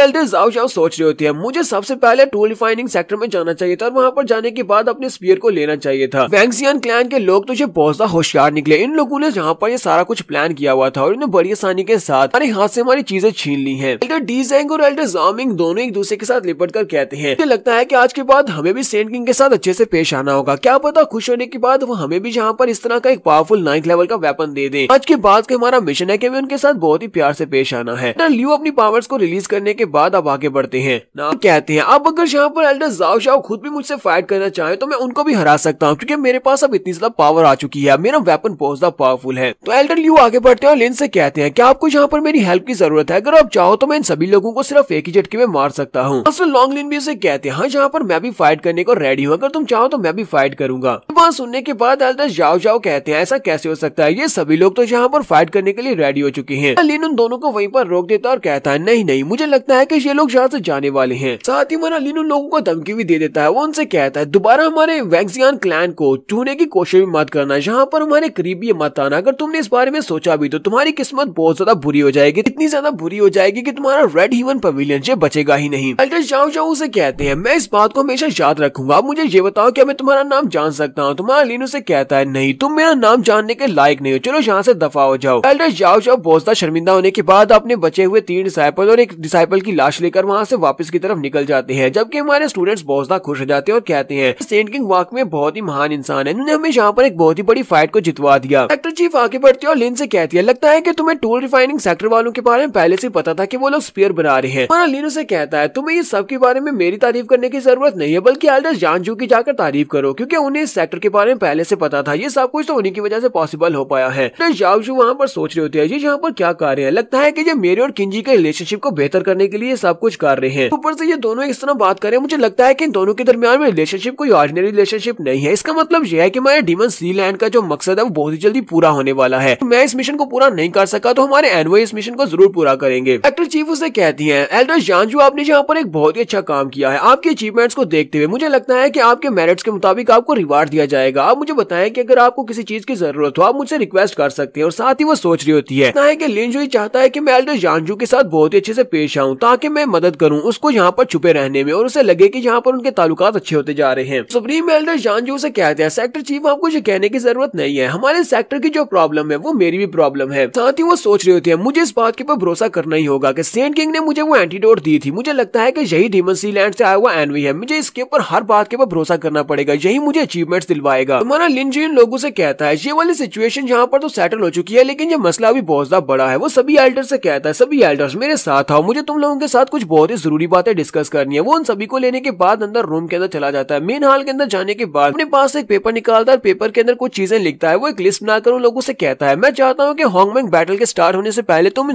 सभी लोग इन चीजों को ढूंढकर मेरे लिए लेकर आओ। इसके ऊपर कुछ स्पेशल चीजें लिखी हुई है, वो सारी की सारी चीजें बहुत ज्यादा रेयर है लेकिन तुम्हें वो लेकर आनी होंगी, इतनी जल्दी हो सके उतनी जल्दी अच्छा है। तुम इन सभी चीजों को ढूंढकर मेरे पास ले आना, चलो जल्दी से इस लिस्ट को देख लो। तो वो लोग इस लिस्ट को उठाते हैं और उसके ऊपर जो चीजें लिखी होती है उनको देखते हैं और कहते हैं कि मास्टर जहाँ पर जो कुछ भी लिखा हो हम वो सभी चीजें आपके लिए जल्दी से जल्दी लेकर आएंगे। उन सभी के वहां से चले जाने के बाद सेक्टर चीफ उसे कहती है लगता है कि तुमने यहाँ पर फिर से कोई नया आइडिया सोचा है, बताओ तुम यहाँ पर क्या करने वाले हो, कि तुमने यहाँ पर ये सारी स्पेशल चीजें क्यों मंगवाई है। मुझे लगता है कि तुम्हारे लिए ये सारी की सारी चीजें बिल्कुल बेकार है, तुम्हारे लिए किसी भी काम की नहीं है। तो लिन उसे कहता है तुम्हें बिल्कुल परेशान होने की जरूरत नहीं है, जब टाइम आएगा तुम्हें पता चल जाएगा कि मैं ये सारी चीजें क्यों मंगवा रहा हूँ। साथ ही वो उसे कहता है एक और बात, मैं अपने साथ जानची को लेकर क्लियर पॉइंट में जाने वाला हूँ, क्या तुम्हें इस बात से कोई एतराज तो नहीं है। वो उसे कहती है लेकिन तुम उस छोटी जानची को अपने साथ लेकर क्यों जा रहे हो, तुम्हें नहीं लगता कि वो भी बहुत ज्यादा छोटी है। लिन आगे बढ़ता है और उसे कहता है तुम्हारी इस बात का क्या मतलब है कि वो बहुत ज्यादा छोटी है, तुम यहाँ पर किस बारे में बात कर रही हो कि वो छोटी है, तुम यहाँ पर किस सेंस में बात कर रही हो। सेक्टर चीफ उसे कहती है मैं यहाँ पर किसी और बारे में बात कर रही हूँ। तो हमारा लिन उसकी चेस्ट की तरफ देखते हुए उसे कहता है हाँ ये बात तो वाकई में ठीक है कि वो काफी ज्यादा छोटी है और उसके छोटे भी है, लेकिन फिर भी क्या करे, जो उसकी जरूरत है इसी वजह से मैं उसे अपने साथ लेकर जा रहा हूँ। सेक्टर चीफ उसकी बात सुनने के बाद शर्म के मारे लाल हो जाती है और चिल्लाकर उसे कहती है जाओ जाओ दफा हो जाओ जहाँ से, उसे अपने साथ लेकर जहाँ जाना है वहाँ पर चले जाओ, अगर तुम यहाँ से अभी नहीं जाते तो मुझे बहुत ज्यादा गुस्सा आएगा। तो नेक्स्ट सीन में क्लियर पॉइंट का दिखाया जाता है। हमारा लिनजुई जियांची को अपने साथ लेता है, क्लियर पॉइंट में चला जाता है। लिनजुई से कहता है मैं कल्टीवेशन करने के लिए क्लियर पॉइंट के अंदर जाने वाला हूँ, तुम यहीं पर रहना और जहाँ पर मेरा ध्यान रखना, क्योंकि अगर मेरे पर कोई खतरा आता है तुम्हें मुझे प्रोटेक्ट करना होगा। जियांची उसे कहती है ठीक है मास्टर, मैं यहीं पर रहूंगी और आपकी रक्षा करूंगी, अगर कुछ भी होता है तो मैं आपको जरूर बचाऊंगी। लिनजुई जल्दी से पानी के अंदर चला जाता है। जब वो पानी के अंदर जाता है तो वहाँ पर जीजी पहले से मौजूद होती है। वो उसे कहता है जीजी तुम यहाँ पर क्या कर रही हो। तो जीजी आगे बढ़ती है और उसे कहती है मेरी बहन ने मुझे बताया कि तुम यहाँ पर अपने जख्मों को हील करने के लिए और कल्टीवेट करने के लिए क्लियर पॉइंट में आने वाले हो, तो मैं भी जल्दी से यहाँ पर चली आई ताकि मैं तुम्हें देख सकूं। हमारा लिन उसे कहता है कहीं ऐसा तो नहीं है कि तुम यहाँ पर सिर्फ इसी वजह से आई हो कि तुम्हें मेरे ऊपर शक था कि मैं जियांची को अपने साथ लेकर आया हूँ, कहीं मैं तुम्हारे बैट्समैन के साथ कुछ और न कर दूं। जीजी उसे कह दिया नहीं मैंने ऐसा कुछ भी नहीं सोचा, मुझे पता है कि तुम मेरे अलावा किसी के साथ भी ऐसा कुछ भी नहीं कर सकते। वो उसे कहती है मैंने सुना है कि आज तुमने रेड हेवन पवेलियन के एल्डर को एक बहुत ही अच्छा सबक सिखाया है और उन लोगों को डरा कर भगा दिया है। तब से तुम हमारे वैक्सियन क्लैन में एंटर हुए तब से तुम्हारी कल्टीवेशन काफी ज्यादा अच्छे से बढ़ती जा रही है, तुम तो काफी स्ट्रॉन्ग होते जा रहे हो। लिन उसे कहता है तो मुझे ये बताओ कि तुम्हारी नजर में मैं किस तरह ज्यादा स्ट्रॉन्ग होता जा रहा हूँ। प्रिंसेस जीजी आगे बढ़ती है और उसे किस करते हुए कहती है तुम तो हर एक चीज में अच्छे हो। और साथ ही वो लोग वहाँ पर थोड़ी देर बैठते हैं और गप्पे लगाते हैं। थोड़ी देर वहाँ पर बैठने के बाद जीजी उसे कहती है अच्छा ठीक है मैं यहाँ से जा रही हूँ। जीजी के वहाँ से चले जाने के बाद लिन वहीं पर पानी के अंदर ही लेट जाता है और कहता है चलो अब यहाँ पर टाइम आ चुका है, मैं यहाँ पर उन सारे के सारे क्रिस्टल्स की एनर्जी को एब्जॉर्ब करता हूँ कि उस लड़के जीजैन की रिंग के अंदर से मुझे मिले हैं। हमारा लिन उसी पानी में बैठकर उस रिंग को एक्टिवेट करता है, उसके अंदर से वो सारे के सारे क्रिस्टल्स को बाहर निकालता है, उन क्रिस्टल्स को पानी के अंदर फेंक देता है। पानी के अंदर वो सारे क्रिस्टल्स गिरने के बाद उनकी एनर्जी पहले से बढ़ जाती है और हमारा लिन उन सभी की एनर्जी को अपनी बॉडी में एब्जॉर्ब करने लगा है। उन सभी की एनर्जी को एब्जॉर्ब करना स्टार्ट करता है, सारे क्रिस्टल वहां पर एनर्जी फॉर्म में चेंज हो जाते हैं, हमारे लिन की बॉडी के अंदर जाना स्टार्ट करते हैं। यहाँ पर जब वो सारे के सारे उसकी बॉडी के अंदर जा रहे होते हैं तो हमारा लिन यहाँ पर फोर्सफुली अपने आप को ब्रेक थ्रू करवाने की कोशिश करता है। जब भी यहाँ पर फोर्सफुली कोई भी अपने आप को ब्रेक थ्रू करवाने की कोशिश करता है तो आसमान के ऊपर से थंडरबोल्ट्स उसके ऊपर गिरते हैं। लिन कहता है लो आ गया, आसमान के ऊपर से डिवाइन ट्रिब्यूलेशन मेरे ऊपर गिरने वाली है। तो आसमान के ऊपर से काफी सारी थंडर इलेक्ट्रिसिटी हमारे लिन की बॉडी के ऊपर गिरने वाली है, जबकि हमारा लिन यहाँ पर क्रिटिकल स्टेज के ऊपर है, यानी कि वो ब्रेक थ्रू करने की स्टेज में है। जियांजी को भी ये महसूस हो जाता है। जियांजी कहता है लगता है कि थंडर कैलेमिटी मास्टर के ऊपर गिरने वाली है, मुझे सेंट किंग को बचाना होगा। तो जियांजी जल्दी से जंप करते हुए आगे बढ़ती है। वो अपनी स्वर्ड डेरिवेटिव स्वर्ड टेक्निक के 10th फॉर्म को यूज करते हुए उस इलेक्ट्रिसिटी को वहीं पर रास्ते में ब्लॉक करने की कोशिश करती है ताकि वो हमारे लिनजुई के ऊपर ना गिरे। जैसे ही वो अटैक को उस इलेक्ट्रिसिटी के साथ टकराती है तो उसी वक्त वो खुद भी पीछे की तरफ गिर जाती है। पर मास्टर लॉन्गलिन को भी दिखाते हैं जो कि दूसरी तरफ दूर खड़े ये देख रहे होते हैं और कहते हैं ये क्या आसमान के ऊपर से थंडर कैलेमिटी क्यों गिर रही है। ऐसा तो नहीं है कि कोई जहाँ पर ब्रेक थ्रू करने की कोशिश कर रहा है,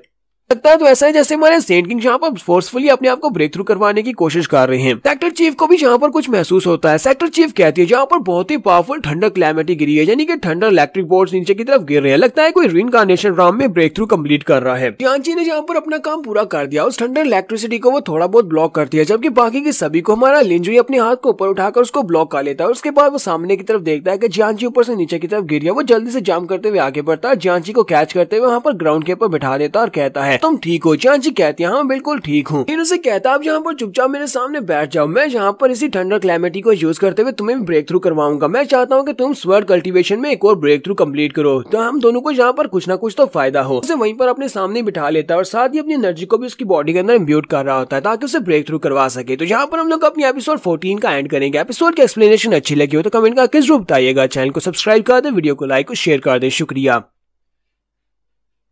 तो गाइस कैसे हैं आप सब लोग, रीइंकार्नेशन के एपिसोड 15 के साथ हाजिर हो। तो लास्ट एपिसोड के एंड पे हमने देखा था तो लिनजुई जियांजी को अपने सामने बिठा लेता और कहता है यहाँ पर मेरे पास ही बैठो और इस थंडर ट्रिब्यूलेशन के नीचे बैठकर तुम भी कल्टीवेट करो। पर कल्टीवेट करने से तुम मार्शल आर्ट्स के अगले लेवल पर जा सकती हो, स्वर्ड मार्शल आर्ट्स का अगला लेवल अचीव कर सकती हो। वहाँ पर उसके सामने बैठ जाती है और हमारा लिनजुई उसकी बॉडी के अंदर अपनी एनर्जी को भी इम्ब्यूट करता है। वो उसके बैक के ऊपर अपना हाथ मारता है तो उससे काफी ज्यादा एनर्जी उसकी बॉडी के अंदर जाती है, जिससे वो एक जबरदस्त चीख मारती है। उसके बाद वो फिर से वहीं पर बैठकर कल्टीवेट करना स्टार्ट करती है। लिनजुई उसे कहता है इस वक्त तुम तीसरे लेवल पर पहुंच चुकी हो और रीइंकार्नेशन के 3rd लेवल को भी अचीव कर लिया है। मुझे लगता है कि तुम अपने से ज्यादा पावरफुल एनिमी को बड़ी आसानी से हरा सकती हो। अपने से ज्यादा पावरफुल दुश्मन को मारना तुम्हारे लिए काफी ज्यादा आसान हो जाएगा। तो जियांजी से कहती है सेंट किंग ये सब कुछ आपकी वजह से मुमकिन हो पाया है, तो आपका बहुत बहुत शुक्रिया। तो जुनजी कहता है तुम्हें यहाँ पर ये सब कुछ कहने की जरूरत नहीं है। लिनजुई से कहता है जहाँ पर तुमने डिवाइन ट्रिब्यूलेशन के ऊपर अटैक करके मुझे बचाने की कोशिश की, जब मुझे तुम्हारी बहुत ज्यादा जरूरत थी उस वक्त तुमने मेरी मदद की है, जिसकी वजह से मैं आसानी से ब्रेक थ्रू कंप्लीट कर पाया हूँ। इसी वजह से मैं यहाँ पर तुम्हें ये गिफ्ट दे रहा हूँ। लिनजुई से कहता है तुम यहीं पर बैठकर इसी पॉइंट में बैठकर कल्टीवेट करो जब तक तो तुम्हारी ये सारी पावर्स एडजस्ट नहीं हो जाती, क्योंकि अभी इनको एडजस्ट होने में टाइम लगेगा। मैं पहले जहाँ से जा रहा हूँ तो हमारा जुनजी वहाँ से पहले निकल आता है। हमारा लिनजुई वहाँ से निकल आने के बाद मास्टर लॉन्गलिन, मास्टर जैंग और मास्टर लियू उसका पहले से इंतजार कर रहे होते हैं। वो सभी लोग उसके सामने खड़े होते हैं। मास्टर लॉन्गलिन उसे कहते हैं अभी थोड़ी देर पहले मैंने जहाँ पर कुछ अजीब देखा था, मैंने आसमान के ऊपर थंडर ट्रिब्यूलेशंस को देखा था। मुझे लगा ही था कि हमारे सेंट किंग ही होंगे, तो लगता है कि सेंट किंग ने यहाँ पर ब्रेक थ्रू कंप्लीट किया है। फिर साथ ही वो अपने पास एक बॉटल निकालता और कहता है सेंट किंग जैसा कि आपने मुझे ऑर्डर किया था मैं आपके लिए ये ब्लड लेकर आ गया हूँ जो कि एक फ्लेम बीस्ट ब्लड है। तो मास्टर जैंग से कहती है मैंने भी एक आइटम लेकर आई हूँ। उसे कहती है मेरे पास जिन ड्रैगन के टेंडन है, ये भी आपकी कल्टीवेशन को बढ़ाने में काफी ज्यादा मददगार होंगे। मास्टर लियू एक लकड़ी का टुकड़ा लेकर आए होते हैं और कहते हैं जैसा कि आपने मुझे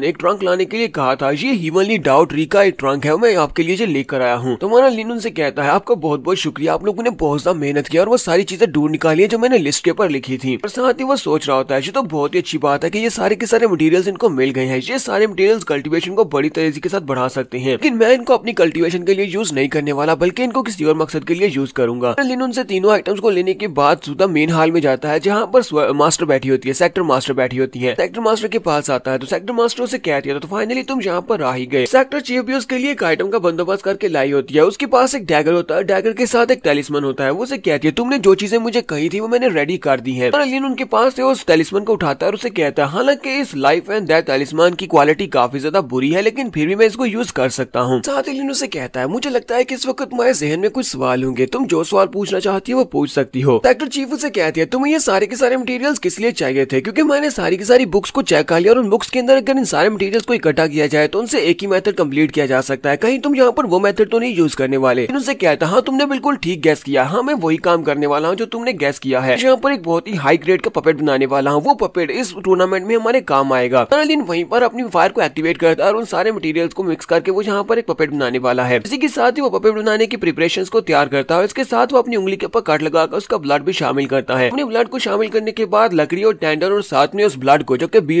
फ्लेम बीस्ट का ब्लड होता है उसको भी मिक्स करता है। तीनों चीजों को वहाँ पर मिक्स करने के बाद रिफाइनिंग को स्टार्ट करता है और उसे कहता है अब जहाँ पर मेरा पपेट बनने के बहुत ज्यादा करीब है, मैं जहाँ पर सक्सेसफुल रहूंगा या फिर मैं जहाँ पर फेल हो जाऊंगा और बहुत ही जल्दी मेरा पपेट जहाँ पर तैयार हो जाएगा। लिन जुई कहता है अगर मैं यहाँ पर पपेट को बनाने में फेल हो जाता हूँ तो यहाँ पर एक तो मैं फेल होऊंगा और साथ में मुझे यहाँ पर जो कि पपेट बना रहा है उसको भी बहुत ही भारी बैकलैश का सामना करना पड़ेगा, यानी कि मुझे बहुत ही ज्यादा नुकसान पहुंचेगा। लिन वहाँ पर अपने मुट्ठी को बंद करता है, पपेट को बनाना स्टार्ट करता है। वहाँ पर जबरदस्त एनर्जी निकल रही होती है। चीफ भी जल्दी से अपने आप को कवर करती है। लिन कहता है तो ये रहा मेरा पपेट बनकर कंप्लीट हो चुका है। तो उसके सामने उनका पपेट होता है तो वो पपेट उसके सामने नीचे उतर आता है। वहाँ पर नीचे उतरने के बाद वो साथ एक जबरदस्त चीख मारता है क्योंकि उसकी बॉडी से काफी सारी एनर्जी भी निकल रही होती है। लेकिन इस पपेट में थोड़ा सा डिफॉल्ट होता है। वो वहीं पर अपने सर को नीचे की तरफ घुमाते हुए कहता है हेलो मास्टर। सेक्टर चीफ ये देखने के बाद काफी ज्यादा निराश होती है। वो सोच रही थी कि शायद ये कोई हाई ग्रेड का पपेट होकर बिल्कुल इंसानों जैसा होगा। उसे कहती है लिन तुमने तो कहा था कि ये एक हाई ग्रेड का पपेट है, लेकिन मुझे लगता है कि ये ठीक तरह से काम नहीं कर रहा। तुम्हारा लिन जुई से कहता हाँ तुमने बिल्कुल ठीक कहा, ये एक हाई ग्रेड का पपेट ही है। ये बात ठीक है कि ये थोड़ा बहुत गंदा दिखता है, लेकिन फिर भी मैं जहाँ पर कामयाब तो रहा, मैंने एक पपेट बना लिया है। साथ ही वो सोच रहा होता है हालांकि इस पपेट की क्वालिटी इतनी बुरी नहीं है, हो सकता है कि यहाँ पर मुझे एक सोल सर्वेंट टैलिस्मैन की कमी है, वो इसके साथ अगर मैच कर दिया जाए तो फिर ये बिल्कुल ठीक हो जाएगा। ऊपर से इसकी खूबसूरती भी थोड़ी बहुत कम है। तो पपेट वहीं पर खड़े खड़े ग्राउंड के ऊपर अपना सर पटक देता है और कहता है हेलो मास्टर। सेक्टर चीफ फिर से लिन जुई से कहती है क्या तुम वाकई में यहाँ पर इसको सक्सेस कहते हो? क्या तुम इसे सक्सेस कहते हो? ये देखो ये तो बिल्कुल भी ठीक तरह से काम नहीं कर रहा। लिन उसे कहता है हाँ मैंने कहा ना कि इस पपेट में थोड़ी बहुत कमी है और इसको बहुत ज्यादा इंप्रूव करना है। हाँ मैं इसको इंप्रूव कर लूंगा, टूर्नामेंट स्टार्ट होने से पहले मैं इसको ठीक कर लूंगा। साथ ही वो अपनी रिंग को एक्टिवेट करता है और उसे अपनी रिंग के अंदर खींच लेता है। जो इसे कहता है फिलहाल के लिए आपको इसके बारे में ज्यादा परेशान होने की जरूरत नहीं है क्योंकि बहुत ही जल्दी टूर्नामेंट स्टार्ट होने वाला है और टूर्नामेंट स्टार्ट होने से पहले हमें इसे इंप्रूव करना होगा क्योंकि वहाँ पर टूर्नामेंट में यही हमारे बहुत ज्यादा काम आने वाला है। लिन कहता है मैंने अभी भी यहाँ पर ब्रेक थ्रू कंप्लीट करने के बाद सीधा तुम्हारे पास ही आया था। मैं मास्टर लॉन्गलिन, मास्टर लियो और एल्डर जैंग के साथ जाकर प्रैक्टिस करने वाला हूँ कि मैं तुमसे फाइट नहीं कर सकता, तुम्हारा लेवल काफी ज्यादा बढ़ चुका है। मुझे लगता है कि बहुत ही जल्दी तुम ट्रांसेंडेंट राम में ब्रेक थ्रू कंप्लीट करने वाली हो। जब तुम ट्रांसेंडेंट राम में पहुंच जाओगी तब तुम्हारी पावर्स मुझसे ज्यादा हो जाएंगी। ये बात सुनने के बाद मिस वहाँ पर सोच रही होती है ऐसा कैसे हो सकता है, इस लड़की को पहले से पता चल गया कि मैं यहाँ पर ब्रेक थ्रू करने वाली हूँ। लिन जुई आखिर तुम हो कौन? उसकी कल्टीवेशन इतनी तेजी के साथ कैसे बढ़ रही है? जब ये यहाँ पर आया था अब ये सिर्फ और सिर्फ एक मॉर्टल राम का एक्सपर्ट था, लेकिन अब ये स्पिरिट राम का एक्सपर्ट बन चुका है। सीन हमें बाहर का दिखाया जाता है जहाँ पर वो सभी एल्डर आपस में फाइट कर रहे होते हैं। मास्टर लियू जहाँ पर हमारी जियांची के साथ फाइट कर रहे होते हैं कि मास्टर जैंग मास्टर लॉन्गलिन के साथ फाइट कर रहे होते हैं। ये यहाँ पर प्रैक्टिस मैच कर रहे होते हैं। हमारा लिन वहाँ पर आता है, उनसे कहता है तुम सभी लोग थोड़ी देर के लिए रुक जाओ और वो लोग वहीं पर अपनी प्रैक्टिस को रोक देते हैं, रुक जाते हैं। तो मास्टर जैंग उसे कहती है सेंट किंग अब यहाँ पर क्या हुआ, क्या हम लोग यहाँ पर गलत प्रैक्टिस कर रहे थे जो आपने हमें रुकने के लिए कहा है? लॉन्गलिन उनसे कहता है नहीं, मैं तो यहाँ पर तुम्हें इसलिए रोक रहा हूँ क्योंकि मैं तुम्हारे साथ स्पार करना चाहता हूँ, मैं तुम्हारे साथ फाइट करना चाहता हूँ। तो बाकी सभी से कहता है तुम सभी लोग साइड के ऊपर हो जाओ, एल्डर लियू तुम पहले और मेरे पर अटैक करो। तो एल्डर लियू से कहते हैं सेंट किंग मैं तुम्हारे पर अटैक कैसे कर सकता हूँ, तुमने मेरी जान बचाई थी, तुम मेरे बेनिफैक्टर हो, मैं इससे ऐसी हिम्मत कर भी नहीं सकता। हमारा लिन से कहता है मैं यहाँ पर तुम्हारे साथ प्रैक्टिस करने की बात कर रहा हूँ, ना कि यहाँ पर सीरियस फाइट करने की बात कर रहा हूँ। चलो ठीक है, पहला अटैक तुम्हारे पर मैं करूंगा। पहला अटैक जब मैं तुम्हारे पर करूंगा उसके बाद तुम्हें मेरे पर अटैक करना होगा और उसके बाद देखते हैं कि तुम मुझे नुकसान पहुंचा सकते हो या नहीं। वो उसे कहते हैं चले फिर ठीक है। तो वो अपने वाले को वहाँ पर रेडी करते हैं उसके पर अटैक करने के लिए और उसे कहते हैं नहीं आपको मुझे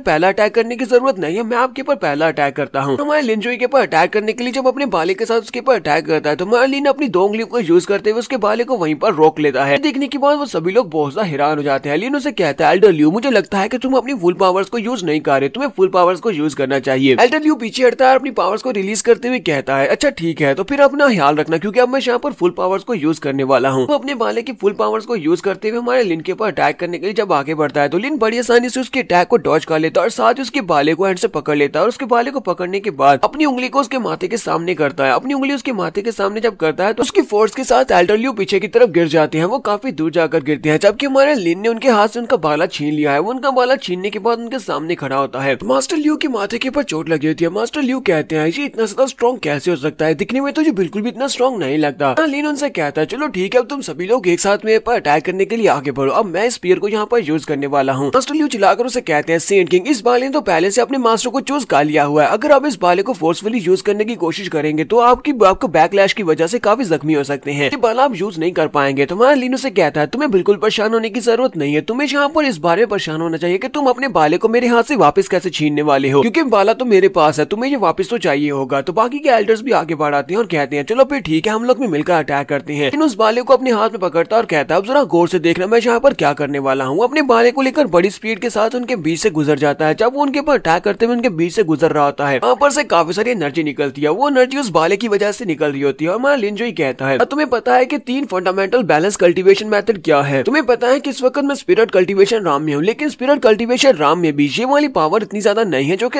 एक नॉर्मल स्पिरिट कल्टीवेशन राम के बंदे की होती है। वहाँ सुनते ही वो तीनों ही बहुत ज्यादा हैरान हो जाते हैं और कहते हैं वाकई में तुम 3 फंडामेंटल बैलेंस कल्टीवेशन मेथड का यूज कर रहे हो। इस वक्त आसमान के ऊपर से थंडर ट्रैबुलेशन फिर से गिरना स्टार्ट हो जाती है। थंडर ट्रैबुलेशन ऊपर से गिरना स्टार्ट होती है, वो सीधी हमारे लिंजुई के ऊपर ही गिरी होती है, क्योंकि हमारा लिंजुई यहाँ पर फिर से एक ब्रेक थ्रू करने की कोशिश कर रहा होता है। हमारा लिन कहता है तो थंडर ट्रैबुलेशन तो यहाँ पर दोबारा से आ गई है, इसका मतलब ये है कि 3 फंडामेंटल बैलेंस कल्टीवेशन टेक्निक तो वाकई में काफी ज्यादा अच्छी है। यूज करने पर मैंने यहाँ पर सेकंड ब्रेक थ्रू को अचीव किया है, तो वो सारी थंडर इलेक्ट्रिसिटी उसके ऊपर गिरने वाली होती है। तीनों यार तो जल्दी से जंप करते हुए ऊपर बढ़ते हैं और कहते हैं अपने सेंट किंग को थंडर क्लैमिटी से बचाना होगा, चलो जल्दी से आगे बढ़ो और इस थंडर के ऊपर अटैक करो। भी इनके साथ ही होती है और ये चारों मिलकर जाकर उस थंडर इलेक्ट्रिसिटी के ऊपर अटैक करते हैं ताकि ये लोग उसको ब्लॉक कर सके। जबकि वैंगजियान सेक्टर के बाकी के लोग उस तरफ देख रहे होते हैं और कहते हैं आज यहाँ पर हो क्या रहा है, हमारे पास ऐसा कौन सा मॉन्स्टर है कि दिन में यहाँ पर 2 बार थंडर क्लैमिटी यानी कि थंडर इलेक्ट्रिसिटी गिरी है, कि कोई यहाँ पर डबल ब्रेक थ्रू कर रहा है। लगता है कि हमारा सेक्टर दोबारा से राइज करने वाला है, ये कहीं इस बात की निशानी तो नहीं है। कि हमारा लिन भी वहाँ पर हंसना शुरू कर देता है और कहता है लगता है कि हीवन भी इस बात से बहुत ज्यादा जेलस है, यहाँ पर जल्दी से कल्टीवेशन कंप्लीट कर रहा हूँ, वो नहीं चाहती कि मैं जल्दी से जल्दी ब्रेक थ्रू करने के बाद अपनी कल्टीवेशन को आगे बढ़ाऊं, इसी वजह से बार बार मेरे ऊपर आसमान से क्लैमिटी गिर रही है। कहता है मुझे ये बात अच्छी तरह से पता है कि हीवन के लाज यही कहते हैं अगर हम लोग यहाँ पर उसको तोड़ेंगे और फोर्सफुली ब्रेक थ्रू करने की कोशिश करेंगे तो हीवन हमें नहीं छोड़ेगी, हमारे पर ठंडर क्लैमिटी गिराएगी जिससे हम लोग मारे जा सकते हैं। लेकिन मैं यहाँ पर रुक नहीं सकता और ये मुझे रोक नहीं सकती। यहाँ पर हम लोग अपनी एपिसोड 15 का एंड करेंगे। एपिसोड की एक्सप्लेनेशन अच्छी लगी हो तो कमेंट करके जरूर बताइएगा। चैनल को सब्सक्राइब कर दें, वीडियो को लाइक और शेयर कर दें। शुक्रिया। तो गाइस कैसे हैं आप सब लोग। रीइंकार्नेशंस के एपिसोड 16 के साथ हाजिर हो। तो लास्ट एपिसोड के एंड पे हमने देखा था कि हमारा लिंजुई एक और ब्रेक थ्रू करता है, इसकी वजह से आसमान के ऊपर से फिर से थंडरबोल्ट्स उसके ऊपर गिरते हैं, लेकिन इस बार वहाँ पर काफी मास्टर्स होते हैं उसको बचाने के लिए। तो वो सारे मास्टर्स थंडर इलेक्ट्रिसिटी के साथ निपटते हैं जिससे हमारा लिंजुई आसानी से ब्रेक थ्रू कंप्लीट कर लेता है। ठंडर क्लैमिटी के खत्म होने के बाद इनसे उनसे कहता है मुझे लगता है कि तुम्हें यहीं पर रहकर इस ठंडर क्लैमिटी के साथ निपटना चाहिए, क्योंकि इससे तुम्हारी अपनी कल्टीवेशन में काफी इंप्रूवमेंट्स आएंगी। मुझे फिलहाल के लिए कुछ और काम करने के लिए जाना है, इसलिए मैं यहाँ से जा रहा हूँ। सभी लोग यहीं पर रहो और यही काम करते रहो और प्रैक्टिस करते रहो। वो सभी लोग उसे कहते हैं मास्टर आपका बहुत बहुत शुक्रिया, हम सभी लोग यहीं पर रहकर कल्टीवेट करेंगे, प्रैक्टिस करेंगे। हमारा लिन फिर से क्लियर पॉइंट के अंदर चला जाता है। क्लियर पॉइंट में जाने के बाद सेक्टर चीफ भी उसके पास ही होती है। वो जाकर सेक्टर चीफ की बॉडी के अंदर दोबारा से एनर्जी को इम्ब्यूट कर रहा होता है, क्योंकि उसने उसे वादा किया था कि वो उसको ठीक करेगा, उसकी कल्टीवेशन को बढ़ाने में उसकी मदद भी करेगा। सेक्टर चीफ उसे कहती है तुमने यहाँ पर फिर से एक बहुत ही बड़ा कमोशन किया है, यानी कि दोबारा से आसमान के ऊपर से थंडरबोल्ट्स गिरे थे, सभी लोगों ने इसे देखा है। लिन उसे कहता हाँ मुझे पता है, मैंने वहाँ पर मास्टर लियू के पास इसका वेपन लिया था और उस वेपन को यूज करके मैंने उसकी एनर्जी को सोख लिया, जिसकी वजह से मेरे पर थंडरबोल्ट्स गिरे क्योंकि मैं ब्रेक थ्रू कर रहा था। सेक्टर चीफ उसे कहती है मैंने सुना है कि नाइट किंग सिटी में बहुत ही जल्दी यहाँ पर एक ऑक्शन स्टार्ट होने वाली है, सिर्फ 2 दिन में। मुझे लगता है कि अगर तुम वहाँ पर जाते हो तो वहाँ पर जाने के बाद तुम्हें कुछ ऐसा मिल सकता है जो तुम्हारे काम आ सके। ऑक्शन में हमेशा ऐसी चीजें लाई जाती है जो की बहुत ज्यादा रेयर होती है। लिन उसे कहता है नाइट किंग सिटी वो तो कमर्शियल कैपिटल है पूरे कॉन्टिनेंट का, एक ऐसी जगह है जहाँ पर हमेशा से बहुत ही हाई रैंक के नोबल्स जाते रहे हैं। बहुत सारे हाई रैंक के जितने विजिटर्स हैं वो वहाँ पर जाते हैं और उस ऑक्शन में तो स्पेशली हिस्सा लेते हैं। मुझे ये बताओ कि इस बार वहाँ पर उस सिटी के अंदर नया क्या है, इस बार वहाँ पर ऑक्शन में क्या आने वाला है। तो सेक्टर चीफ उसे कहती है मुझे ये पता चला है कि इस बार जो ऑक्शन होने वाली है उस ऑक्शन की जो फाइनल आइटम होगी वो एक मिस्टीरियस बीस्ट का एग होने वाला है। उस एग के अंदर पता नहीं क्या है, किसी को भी पता नहीं है। ऑक्शन हाउस को भी इस बारे में नहीं पता, उन्हें भी नहीं पता कि वो अंडा किस चीज का है, लेकिन उसके अंदर से जो स्पिरिचुअल एनर्जी निकल रही है वो काफी ज्यादा पावरफुल है। इसी वजह से उन्हें लगता है कि ये बहुत ही स्पेशल एग है। उसे कहता है तो ये सुनने में तो काफी ज्यादा अच्छा लग रहा है। साथ ही उससे पूछता है मुझे ये बताओ कि तुम्हारे पास कितना ज्यादा पैसा यहाँ पर पड़ा हुआ है, तुम्हारी ट्रेजरी में कुछ ना कुछ पैसा तो होना चाहिए, क्योंकि मैं वहाँ पर जाकर काफी सारी शॉपिंग करने वाला हूँ। वो उसे कहती है मुझे लगता है कि हमारे पास तकरीबन 100 मिलियन तो होंगे, तो वाकई में उस ऑक्शन में जाकर हिस्सा लेने वाले हो। लिन कहता हाँ मुझे वहाँ पर जाना पड़ेगा, मुझे जाकर देखना पड़ेगा कि इस बार वहाँ पर क्या स्पेशल है और मुझे वहाँ से क्या स्पेशल मिल सकता है। मैं सिर्फ इस वजह से नहीं जा रहा कि तुमने मुझे यहाँ पर बताया है, बल्कि मैं पहले भी वहाँ पर जाना चाहता था। मुझसे वहाँ पर कुछ ऐसी चीज मिलने वाली है जो कि मेरे पपेट के लिए बहुत ज्यादा जरूरी है। मुझे अपने पपेट के लिए इंप्रूवमेंट्स के लिए वो चीज चाहिए। इसके अलावा हम लोग बहुत ही जल्दी हॉन्गमैंग टूर्नामेंट को जीतने वाले हैं, तो उसको जीतने के बाद हमें डाओ रिवर की चाबी भी तो चाहिए होगी ताकि हम लोग उसके अंदर जा सके। सेक्टर चीफ उसे कहती है हॉन्गमैंग टूर्नामेंट को जीतने के बाद हमें डाओ रिवर में जाने का मौका तो वैसे मिल जाएगा। फिर तुम यहाँ पर कौन सी चाबी की बात कर रहे हो? कौन सी चाबी है जो कि डाओ रिवर की है? डाओ रिवर की तो कोई चाबी होती ही नहीं है। हम लोग रिवर में जाएंगे, जाकर कल्टीवेट करेंगे, हम लोग इस टूर्नामेंट को जीत जाते हैं। हमारा लिन जो इसे कहता है इस टूर्नामेंट को जीतने के बाद जिस डाओ रिवर में हमें जाने का मौका मिलेगा वो तो डाओ रिवर की सिर्फ और सिर्फ ऊपरली लेयर है। उस ऊपरली लेयर में जाने से हमें ज्यादा कुछ फायदा नहीं होने वाला, क्योंकि उसके नीचे एक डेंस की लेयर है जो कि बहुत ज्यादा पावरफुल है। वहां पर जाएंगे तो हमें ज्यादा फायदा होगा। पर जाने के लिए हमें एक चाबी की जरूरत पड़ेगी। लिन उसे बताता है कि डाओ रिवर का सीक्रेट क्या है। वो उसे बताता है कि डाओ रिवर के नीचे एक डेंस की लेयर है। उस डेंस की लेयर के अंदर एक इंसान है। वो इंसान बहुत ज्यादा पावरफुल है और सारी पावर्स उसी की बॉडी से निकल रही है। फिर इस वक्त वो मरने की कगार पर है, बहुत ही जल्दी मरने वाला है। इसका मतलब यह है कि ये वाले टूर्नामेंट के बाद डाओ रिवर की एनर्जी खत्म हो जाएगी। ये आखिरी टूर्नामेंट और सभी के लिए आखिरी चांस है। जो भी उस डाओ रिवर में जाएगा उसी को उसकी लेगेसी की पावर्स मिल जाएंगी। सेक्टर चीफ उसे कहती है ऐसा कैसे पॉसिबल हो सकता है? डाओ रिवर के नीचे एक और लेयर है और उस लेयर के अंदर एक आदमी है जो कि अभी तक जिंदा है। ऐसा कैसे हो सकता है? तुम्हें इस सब के बारे में कैसे पता है? लिन उसे कहता है मैंने तुम्हें कहा ना कि मेरे दिमाग के अंदर बहुत सारे सीक्रेट्स हैं। दिमाग के अंदर इतने ज्यादा सीक्रेट्स हैं कि तुम इनके बारे में इमेजिन भी नहीं कर सकती। वो उसे कहता है मैं यहाँ पर रेडी होने वाला हूँ ताकि मैं नाइट किंग सिटी में जा सकूं। तो चीफ उसे कहती है अच्छा मुझे ये बताओ कि तुम नाइट किंग सिटी में अपने साथ किसको लेकर जाने वाले हो? तुम्हें वहाँ पर किसी न किसी की जरूरत तो पड़ेगी। लिन उसे कहता है नहीं मैं वहाँ पर अकेले जाने वाला हूँ, क्योंकि वहाँ पर जाने के बाद मेरे काफी सारे पुराने दोस्त हैं जिनसे मैं मिलने वाला हूँ। यहाँ से किसी को लेकर जाने का कोई फायदा नहीं है। और साथ ही उसे कहता है मेरी एब्सेंस में मैं चाहता हूँ कि तुम सभी लोग यहाँ पर बहुत ज्यादा मेहनत करो और मैं तुमसे चाहता हूँ कि तुम यहाँ पर अपने आप को ट्रांसेंडेंट फॉर्म में पहुंचा देना। जितनी जल्दी हो सके उतनी जल्दी काफी होगा। जितना ज्यादा तुम स्ट्रॉन्ग होगी उतना ज्यादा हमारा सेक्टर स्ट्रॉन्ग होगा। इस बार का टूर्नामेंट पहले से बहुत ज्यादा खतरनाक होने वाला है, क्योंकि मेरे अलावा बहुत सारे ऐसे लोग हैं जिनको इस बारे में पता है कि इस बार का जो टूर्नामेंट है वो आखिरी टूर्नामेंट होने वाला है। उसके बाद में डाओ रिवर से कोई भी फायदा नहीं होने वाला। तो नेक्स्ट सीन में शिप का दिखाया जाता है। लिन तैयारी कंप्लीट करने के बाद अपनी फ्लाइंग शिप के पास आकर खड़ा होता है और एल्डर उसे गुड बाय बोलने के लिए वहां पर आते हैं। उन्हें फिर से उनसे कहता है कि मैंने तुम सभी को तरीके बता दिए अपनी अपनी कल्टीवेशन को बढ़ाने के, और तुम सभी को उन्हीं तरीकों को फॉलो करते हुए अपनी कल्टीवेशन को बढ़ाना होगा। जब मैं यहाँ पर वापस आऊँ तो मैं तुम सभी की स्ट्रेंथ को इम्प्रूव होता हुआ देखूं। वो सभी लोग उसे कहते हैं सेंट किंग आपको बिल्कुल परेशान होने की जरूरत नहीं है। जैसा आपने कहा हम लोग बिल्कुल वैसे ही करेंगे और अपनी कल्टीवेशन को बढ़ाएंगे। हम लोग यहाँ पर आपको सेफ जर्नी की दुआ देते हैं। हमारा लिन जल्दी से अपने जहाज के ऊपर बैठ जाता है और जहाज उड़ना स्टार्ट करता है। इन पर हमारा लिन जब उड़ता हुआ जा रहा होता है तो रास्ते में डीमन सी लैंड के ऊपर से भी गुजरता है, जहाँ पर उस सील के अंदर मास्टर सुमेरो को कैद करके रखा गया है। अपनी लास्ट लाइफ में जब हमारा लिन जो रीइंकार्नेशन साइकिल में था तब उसने मास्टर सुमेरो को एक बार बचा लिया था, लेकिन क्योंकि उसका रीइंकार्नेशन साइकिल फिर से रिस्टार्ट होता है तो इसी वजह से मास्टर सुमेरो अभी तक वहीं पर कैद है। तो लिन जो ही कहता है अगली बार मैं यहाँ पर तुम्हारे लिए जरूर आऊंगा और तुम्हें आकर इससे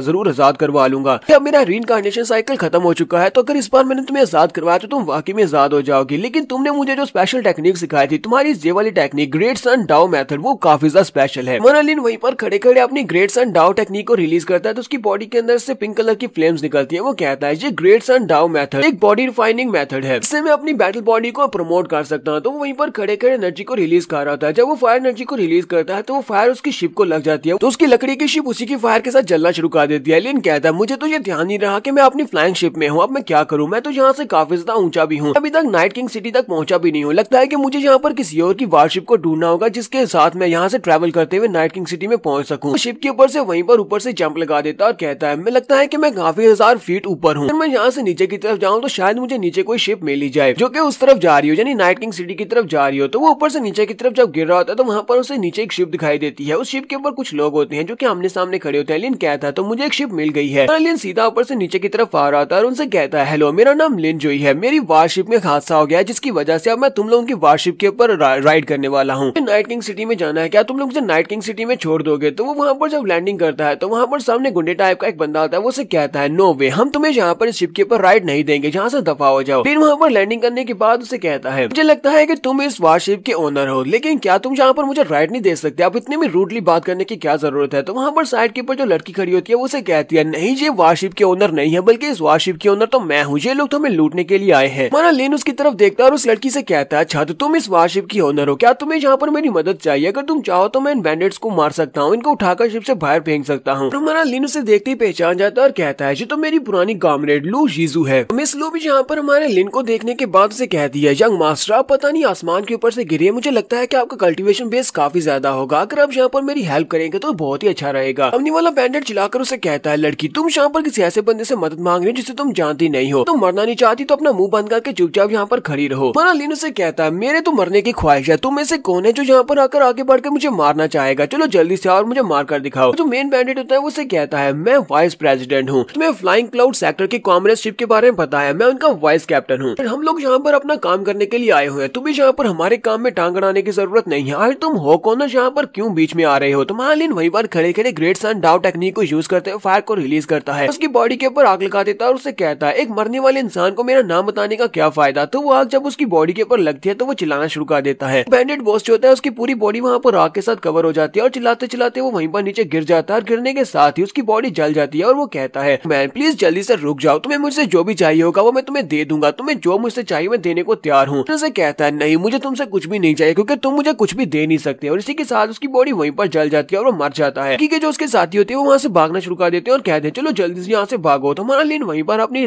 फायर को यूज करते हुए उन दोनों के ऊपर भी फायर से लगा देता है, जिससे वो दोनों भी वहीं पर चलाते हुए नीचे गिर जाते हैं और वो दोनों भी जलकर खाक हो जाते हैं। लिन कहता है, तुम सभी लोगों को भी तो यहाँ पर मरना ही पड़ेगा। फिर वो आगे बढ़ता है और जाकर बॉस की रिंग को उठा लेता है। तो मिस लू काफी ज्यादा खुश होती है और उसे कहती है, यंग मास्टर तुम्हारा बहुत बहुत शुक्रिया। तो लिन उसे कहता है, तुम्हारा बहुत ज्यादा वेलकम, ये तो सिर्फ छोटे मोटे कीड़े मकोड़े थे, इन लोगों से ज्यादा फर्क नहीं पड़ता। वो उसे कहता है, क्या मैं इन लोगों की स्टोरेज रिंग्स ले सकता हूँ? लू उसे कहती है, हाँ क्यों नहीं, तुम इन सभी की स्टोरेज रिंग्स रख सकते हो। वो अपने साथियों से कहती है, चलो जल्दी से आगे बढ़ो, यंग मास्टर की मदद करो, इन लोगों की स्टोरेज रिंग्स उठाकर यंग मास्टर को दे दो। तो वो लोग भागते हुए जाते हैं और उसकी स्टोरेज रिंग्स उठाकर हमारे लिन को दे देते हैं। यंग मिस हमारे लिन से कहती है, यंग मास्टर यही वो रिंग्स हैं जो आपको चाहिए थी, ये ले आप इन रिंग्स को रख सकते हैं। तो लिन उसके पास से वो सारी रिंग्स ले लेता है और उसे कहता है, लिन उसे कहता है, मिस लू क्या तुम ऑक्शन की तरफ जा रही हो? मुझे भी नाइट किंग सिटी में जाना है। लिन सोच रहा होता है, जब से मैंने अपने रीइंकार्नेशन साइकिल को छोड़ा है यहाँ पर काफी कुछ चेंज हो चुका है, लास्ट टाइम ये सब कुछ ऐसे नहीं हुआ था। लू से कहती है, हमारे चैम्बर ऑफ कॉमर्स के पास इतने ज्यादा फाइनेंशियल रिसोर्सेज नहीं है कि हम लोग इस ऑक्शन में जा सके। ये वाली ऑक्शन तो सेंचुरी में सिर्फ एक बार होती है और वहाँ पर बहुत सारी रेयर आइटम्स लाई जाती हैं। मुझे नहीं लगता कि हम लोग वहाँ पर लाई जाने वाली सबसे लो क्वालिटी के आइटम को भी खरीदने के काबिल हैं, क्योंकि हमारे पास इतना पैसा नहीं है। ऊपर से इस ऑक्शन में बहुत ही पावरफुल लोग आने वाले हैं। साथ ही वो सोच रही होती है, इस लड़के को मेरा नाम कैसे पता है? वक्त वहाँ पर साइड के ऊपर से एक छोटा लड़का निकलता है, वो उसे कहता है, बिग ब्रदर क्या तुम कैसे हो? पता नहीं ये लड़का है या फिर लड़की है। तो वो वहाँ पर बाहर निकलने के बाद हमारे लिंजू से कहता है कि तुम तो बहुत हैंडसम हो, क्या तुम मेरे साथ खेलोगे? तुम इस लू चलाकर उसे कहती है, शानियर तुम यहाँ पर क्या खा रहे हो? तुम हमारे यंग मास्टर को इस तरह तंग नहीं कर सकते, उन्हें आराम करने दो। लिनू से कहता है, यंग मिस लू तुम्हें बिल्कुल परेशान होने की जरूरत नहीं है, ऐसे भी नाइट किंग सिटी में पहुंचने में काफी टाइम लगने वाला है, तो मुझे फिलहाल के लिए यहाँ पर किसी न किसी के साथ तो खेलना पड़ेगा। ठीक है लड़के तुम आ जाओ। लिनू से अपनी तरफ बुलाता और कहता है, अच्छा ठीक है चलो आ जाओ, मैं तुम्हारे साथ जरूर खेलूंगा। और साथ ही वो सोच रहा होता है, मैंने सोचा नहीं था कि मैं इस बच्चे को भी यहाँ पर मिलने वाला हूँ। ताकि नाइट किंग सिटी की ये वाली ट्रिप काफी ज्यादा इंटरेस्टिंग होने वाली है। तो यहाँ पर हम लोग अपनी एपिसोड 16 का एंड करेंगे। एपिसोड की एक्सप्लेनेशन अच्छी लगी हो तो कमेंट करके जरूर बताइएगा। चैनल को सब्सक्राइब कर दें, वीडियो को लाइक और शेयर कर दें। शुक्रिया।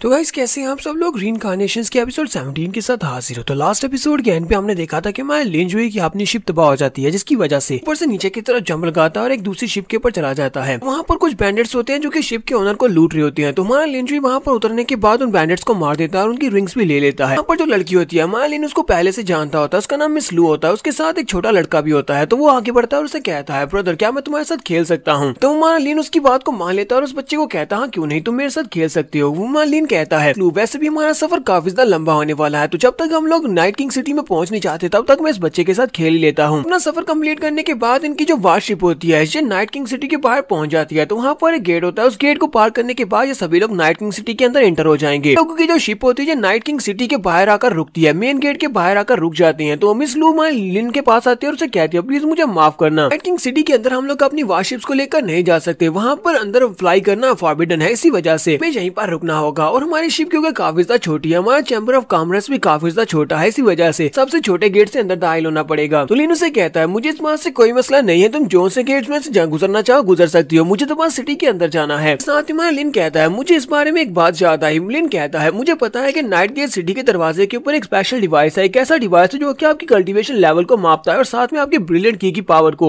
कॉन्टिनेंट में बहुत ही कम लोग ऐसे हैं जो कि वहां पर जाने के बाद 5000 kg के प्रेशर को बर्दाश्त कर सकते हैं और 5000 फीट तक पावर्स को रिलीज करके रोशनी को चमका सकते हैं। ये लोग अभी अपनी छोटी सी शिप के साथ यहीं पर खड़े होते हैं कि उसी वक्त वहाँ पर एक और बड़ी सी फ्लाइंग शिप आ जाती है। वो फ्लाइंग शिप काफी ज्यादा खूबसूरत और काफी बड़ी लग रही होती है। ये देखते ही मिस लू काफी ज्यादा घबरा जाती है और कहती है ये तो थंडर क्लाउड क्लैन की वारशिप है। लोगों से कहती है चलो जल्दी से सभी लोग साइड के ऊपर हो जाओ, अपनी शिप को भी साइड के ऊपर कर लो, हम लोग इनको बिल्कुल भी ऑफेंड नहीं कर सकते। उस शिप के ऊपर एक यंग मास्टर होता है, यंग मास्टर जो कि थंडर क्लाउड सेक्टर का यंग मास्टर है। वो ऊपर से चलाकर उन लोगों से कहता है तुम सभी लोग कमजोर और घटिया लोग हो, चलो जल्दी से मेरी नजरों से दूर हो जाओ। आज यहाँ पर कोई भी हमारे रास्ते में नहीं आ सकता, जो भी मेरे रास्ते में आएगा वो नहीं बचेगा। आज मैं यहाँ पर स्पेशल डिवाइस के ऊपर जाकर टेस्ट देने वाला हूँ। मेरी ब्रिलियंट की पावर यहाँ पर सभी लोगों को चौंका देगी, ताकि मैं इस सिटी के जो मेयर है उससे भी ज्यादा अपनी पावर को शो करवाने वाला हूँ। इसलिए मैं नहीं चाहता कि तुम में से कोई भी यहाँ पर मुझे डिस्टर्ब करे। क्लोज की बात सुनने के बाद लिन से कहती है सर प्लीज मुझे माफ करना, पर हमें यहाँ पर इन लोगों की बात को मानकर यहाँ पर पीछे रुकना पड़ेगा। जब तक कि वो लड़का अपने टेस्ट को कंप्लीट करने के बाद अपनी शिप को लेकर नाइट किंग सिटी के अंदर चला नहीं जाता, तब तक हम लोग अंदर नहीं जा पाएंगे। लिन उससे कहता है मिस लू मुझे इस तरह के लोगों से बिल्कुल परेशान होने की जरूरत नहीं है, क्योंकि बस ये तो एक कमजोर सा कीड़ा मकोड़ा है। तो उनकी शिप जब उस डिवाइस के करीब पहुंचती है तो ली जोंग जल्दी से शिप के ऊपर से जंप लगाता है। वो जंप करने के बाद सीधा उस डिवाइस के ऊपर जाने वाला है। वो कहता है देखना जहाँ पर ये वाला यंग मास्टर कैसे अपनी ब्रिलियंट की पावर को यहाँ पर रिलीज करता है, और देखना मैं जहाँ पर सिटी लॉर्ड के रैकेट को भी तोड़ दूंगा, क्योंकि उसने यहाँ पर जो रैकेट बनाया है वो रैकेट तो बहुत ज्यादा छोटा है, ताकि नाइट किंग सिटी के सभी लोग मेरी बहुत ज्यादा रिस्पेक्ट करेंगे। मिस लू के साथ उसके एल्डर्स भी होते हैं, उनमें से एक एल्डर आके बढ़ता है और उसे कहता है ली जोंग लड़का ये तो काफी ज्यादा जीनियस लगता है, ये थोड़ी सी एज में ही अभी रीइंकार्नेशन राम के 7th लेवल तक पहुंच चुका है, ये तो वाकई में एक जीनियस है। चलो देखते हैं कि ये यहाँ पर कौन से पावर को शो करवा पाता है, यहाँ पर इस डिवाइस के टेस्ट को पास कर पाता है या नहीं। मुझे तो लगता है कि यहाँ पर कुछ ना कुछ ऐसा जरूर कर पाएगा, ये यहाँ पर सिटी किंग का भी रिकॉर्ड तोड़ देगा। लिन वहाँ पर बैठे उस ग्रैंडपा की बातें सुनने के बाद कहता है तुम बिल्कुल गलत हो। अगर तुम्हें लगता है कि इस लड़के की कल्टीवेशन लेवल और उसकी ब्रिलियंट की पावर के दरमियान में कोई तालमेल है और यहाँ पर डिवाइस के टेस्ट को पास करने के बाद सिटी लॉर्ड का भी हरा सकता है, तो तुम बहुत ज्यादा गलत समझते हो। मैं तुम्हें यहाँ पर सच्ची बात बताऊं तो इस नाइट किंग सिटी का जो लॉर्ड है, सिटी लॉर्ड जिसका नाम जियोन वू शेंग है, उसका कल्टीवेशन लेवल काफी ज्यादा है, लेकिन उसके पास ब्रिलियंट की पावर बहुत ज्यादा कम है। कहना भी गलत नहीं होगा कि इस लड़के ली जोंग और सिटी लॉर्ड दोनों के ब्रिलियंट की पावर तकरीबन सेम ही है, दोनों ही कमजोर हैं। लेकिन फिर भी सिटी लॉर्ड का आज तक का जो रिकॉर्ड है वो कोई भी नहीं तोड़ पाया। उसने यहाँ पर 9000 kg के प्रेशर को बर्दाश्त किया था और 9000 फीट तक लाइट को लिट अप किया था, जो इसका रिकॉर्ड है। और आज तक कोई भी यहाँ पर इस डिवाइस के ऊपर इतनी ज्यादा पावर के साथ एनर्जी प्रेशर को बर्दाश्त नहीं कर पाया। तो मिस लू हमारे लिन से कहती है लेकिन तुम यहाँ पर कह रहे हो कि ब्रिलियंट की पावर हमारी कल्टीवेशन को बिल्कुल भी नहीं दर्शाती, क्या ये ऐसी बात नहीं है? मैंने तो ऐसे ही सुना था कि ब्रिलियंट की पावर उतनी ज्यादा होती है जितनी ज्यादा आपकी कल्टीवेशन होती है। तुम्हारा लिन यहाँ पर ब्रिलियंट की पावर के बारे में बताता है कि ब्रिलियंट की पावर का कल्टीवेशन के साथ सीधा सीधा रिलेशनशिप तो होता ही है, लेकिन यहाँ पर हम लोग जिस टेस्ट की बात कर रहे हैं वहाँ पर आपको ब्रिलियंट की पावर की जरूरत नहीं है, कि यहाँ पर हम लोग अपनी माइंड पावर को भी यूज कर सकते हैं। अपनी कल्टीवेशन के ज्यादा होने की वजह से ब्रिलियंट की अगर ज्यादा रिलीज हो ये जरूरी नहीं है, ब्रिलियंट की के कम होने की वजह से भी हम लोग यहाँ पर ज्यादा प्रेशर को बर्दाश्त कर सकते हैं। एक इंसान जो कि अपनी ब्रिलियंट की पावर को खुद से सीखता है, उसको खुद कंट्रोल करना सीखता है, वो उसको बड़ी अच्छे से कंट्रोल कर सकता है। लेकिन ऐसा बंदा जो कि ब्रिलियंट की पावर के साथ पैदा होता है उसको ठीक से कंट्रोल नहीं कर पाता, क्योंकि वो ब्रिलियंट की पावर शुरुआत से उसके पास होती है। इस सिटी का सिटी लॉर्ड जो है जियोन वू शेंग, वो वाकई में एक जीनियस है। उसके रैकेट को यहाँ तक और कोई भी नहीं तोड़ पाया, क्योंकि कोई इस बात को समझ ही नहीं पाया। यहाँ पर प्रेशर को बर्दाश्त कर पाना ब्रिलियंट की और कल्टीवेशन के साथ रिलेटेड बिल्कुल भी नहीं है, बल्कि यहाँ पर तुम्हें ट्रिक्स को यूज करना पड़ेगा। वो बूढ़ा एल्डर उसकी बातें सुनने के बाद सोच रहा था ये लड़का है कौन जो इतनी एरोगेंटली यहाँ पर सिटी लॉर्ड के बारे में बात कर रहा है। जहाँ तक इसने थंडर क्लाउड के यंग मास्टर के बारे में भी यहाँ पर बात कर दी, कहा कि ये यहाँ पर उसकी आधी पावर के बराबर भी पावर को रिलीज नहीं कर पाएगा। वो यंग मास्टर सामने की तरफ देख रहा था, उसके सामने वो बड़ा सा पत्थर होता है जो कि डिवाइस है, जिसके ऊपर जाकर वो अपनी पावर्स को रिलीज करने वाला है। वो उस डिवाइस की तरफ देखने के बाद हंसते हुए कहता है तुम सभी कीड़े मकोड़ो जरा मेरी तरफ गौर से देखना, सभी लोग देखना इस यंग मास्टर के सामने घुटने टेकर माफी की भीख मांगोगे जब मैं वहाँ पर जाने के बाद अपने प्रेशर को रिलीज करूंगा। और वो जल्दी से जंप करते हुए डिवाइस के ऊपर जाकर खड़ा हो जाता है और साथ ही चलाकर कहता है तो नाइट किंग सिटी के लोगों जरा इस तरफ गौर से देखो, क्योंकि आज मैं जहाँ पर तुम्हारे सिटी किंग के रैकेट को तोड़ने वाला हूँ। बाकी के सभी लोग भी उसी की तरफ ही देख रहे होते हैं। यहाँ पर दरवाजे के ऊपर जो गार्ड्स खड़े होते हैं वो लोग कहते हैं चलो जल्दी से टेस्ट को स्टार्ट करो, चलो देखते हैं कि ये लड़का यहाँ पर क्या कर पड़ता है। लड़के को लगता है कि जो हमारे सिटी लॉर्ड के रैकेट को तोड़ सकता है। ये लड़का तो दिन में सपने देख रहा है। वहाँ पर टेस्ट स्टार्ट होता है तो उसके ऊपर प्रेशर पड़ना स्टार्ट होता है। वो वहाँ पर खड़ा खड़ा अपने वो प्रेशर को फील कर रहा होता है। वहीं पर तो टावर्स के अंदर से रोशनी लिट अप होती है। ये रोशनी लिट अप होती है उतनी ज्यादा जितना ज्यादा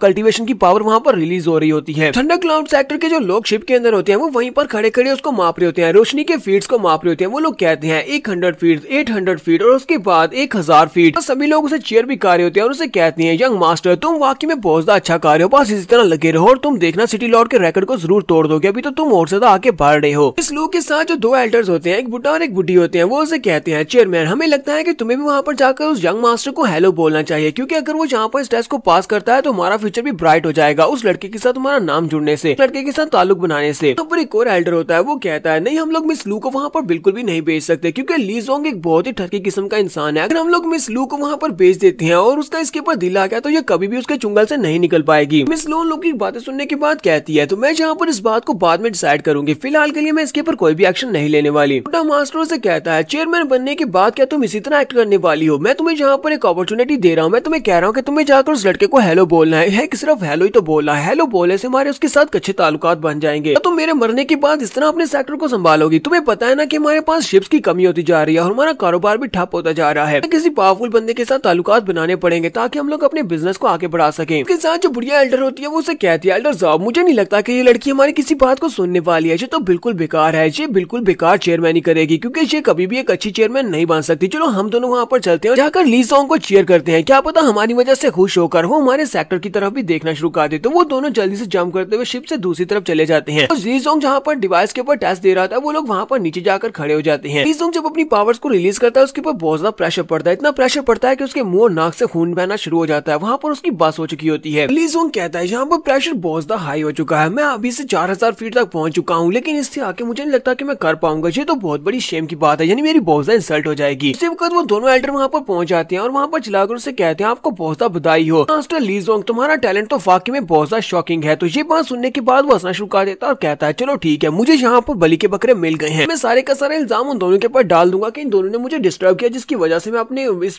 टेस्ट को ज्यादा आगे जारी नहीं रख पाया। अपने टेस्ट को कैंसिल करने के बाद वहीं से जल्दी से जंप करते हुए नीचे उतर आता है और नीचे उतरने के बाद उन दोनों एल्डर्स को उनके गले से पकड़ता है और कहता है कमीने बुड्ढो कहीं के, हिम्मत कैसे भी यहाँ पर आकर इस यंग मास्टर के टेस्ट को खराब करने की, तुम लोग यहाँ पर आकर मुझे डिस्ट्रैक्ट कर रहे थे। मैं तो यहाँ पर सिटी लॉर्ड के रैकेट को तोड़ने वाला था, लेकिन तुम लोगों ने बीच में आकर मुझे डिस्टर्ब कर दिया, तुम दोनों का मरना बनता है। मिस लू ऊपर से चिल्लाकर कह रही होती है ली जोंग प्लीज इन दोनों को जाने दो। तो बस वहाँ पर तुम्हें कंग्रेचुलेट करने के लिए गए थे। जबकि शिप के ऊपर जो बाकी के लोग होते हैं वो मिस लू से कह रहे होते हैं प्लीज मिस लू शांत हो जाए, अगर आप यहाँ पर उसके खिलाफ कोई भी बात करेंगी तो हम सभी लोग मारे जाएंगे, वो यहाँ पर आकर हम सभी को भी मार देगा। जबकि लिन वहाँ पर उसकी तरफ देखकर सोच रहा होता है ये बंदा तो वाकई में बहुत ज्यादा सेल्फिश है, इसने यहाँ पर अपने ऊपर से इल्जाम हटाने के लिए उन दोनों को मार दिया था कि सभी लोग इसकी इंसल्ट ना करें। ली जोंग वाकई में उन दोनों बुड्ढों को मार देता है। उन दोनों को मारने के बाद कहता है अगर तुम दोनों यहाँ पर बीच में नहीं आते तो आज मैंने यहाँ पर रैकेट को तोड़ ही दिया था, तुम दोनों को यही डिजर्व करते थे। ली जोंग जैसे वहाँ पर उन दोनों को मारने के बाद साइड के ऊपर देखता है उसे महसूस होता है कि यहाँ पर कोई और भी है। वहाँ पर ऊपर देखता है तो वहाँ पर सिटी लॉर्ड की बेटी होती है जिसका नाम जी मिंग जुई होता है। जी मिंग के साथ भी एक और यंग मास्टर होता है जिसका नाम लिंग फेंग होता है, जो कि लिंग टियान हाल का यंग मास्टर होता है। वो उसे कहता है मिंग जुई मुझे नहीं लगता कि हमें यहाँ पर आकर ये सब कुछ देखना चाहिए था, तुम यहाँ पर डिवाइस के ऊपर आने वाले लड़के का टेस्ट देखने के लिए आई थी, लेकिन यहाँ पर तो ली जोंग है, ये तो सेकंड जनरेशन का यंग मास्टर है और इसके पास तो इतनी काबिलियत भी नहीं है कि ये तो सिर्फ और सिर्फ 4000 तक जा पाया है। यंग मिस जी मिंग उसे कहती है तुम्हें किसने कहा कि मैं यहाँ पर ली जोंग को देख रही हूँ, मैं तो ली जोंग की तरफ नहीं देख रही बल्कि मैं तो यहाँ पर पीजुन मर्चेंट शिप की तरफ देख रही हूँ, जरा गौर से उस तरफ देखो, वहाँ पर देखो जो लड़का बैठा हुआ है, तुमने देखा उसके लोगों को यहाँ पर कितनी बेदर्दी के साथ मार दिया गया, लेकिन वो लड़का वहाँ पर चुपचाप बैठा है जैसे कि उसने यहाँ पर कुछ देखा ही नहीं, उसे के अंदर बिल्कुल भी इमोशंस नहीं है, अपने लोगों को मरते हुए देखकर उसको बिल्कुल भी कुछ भी महसूस नहीं हुआ।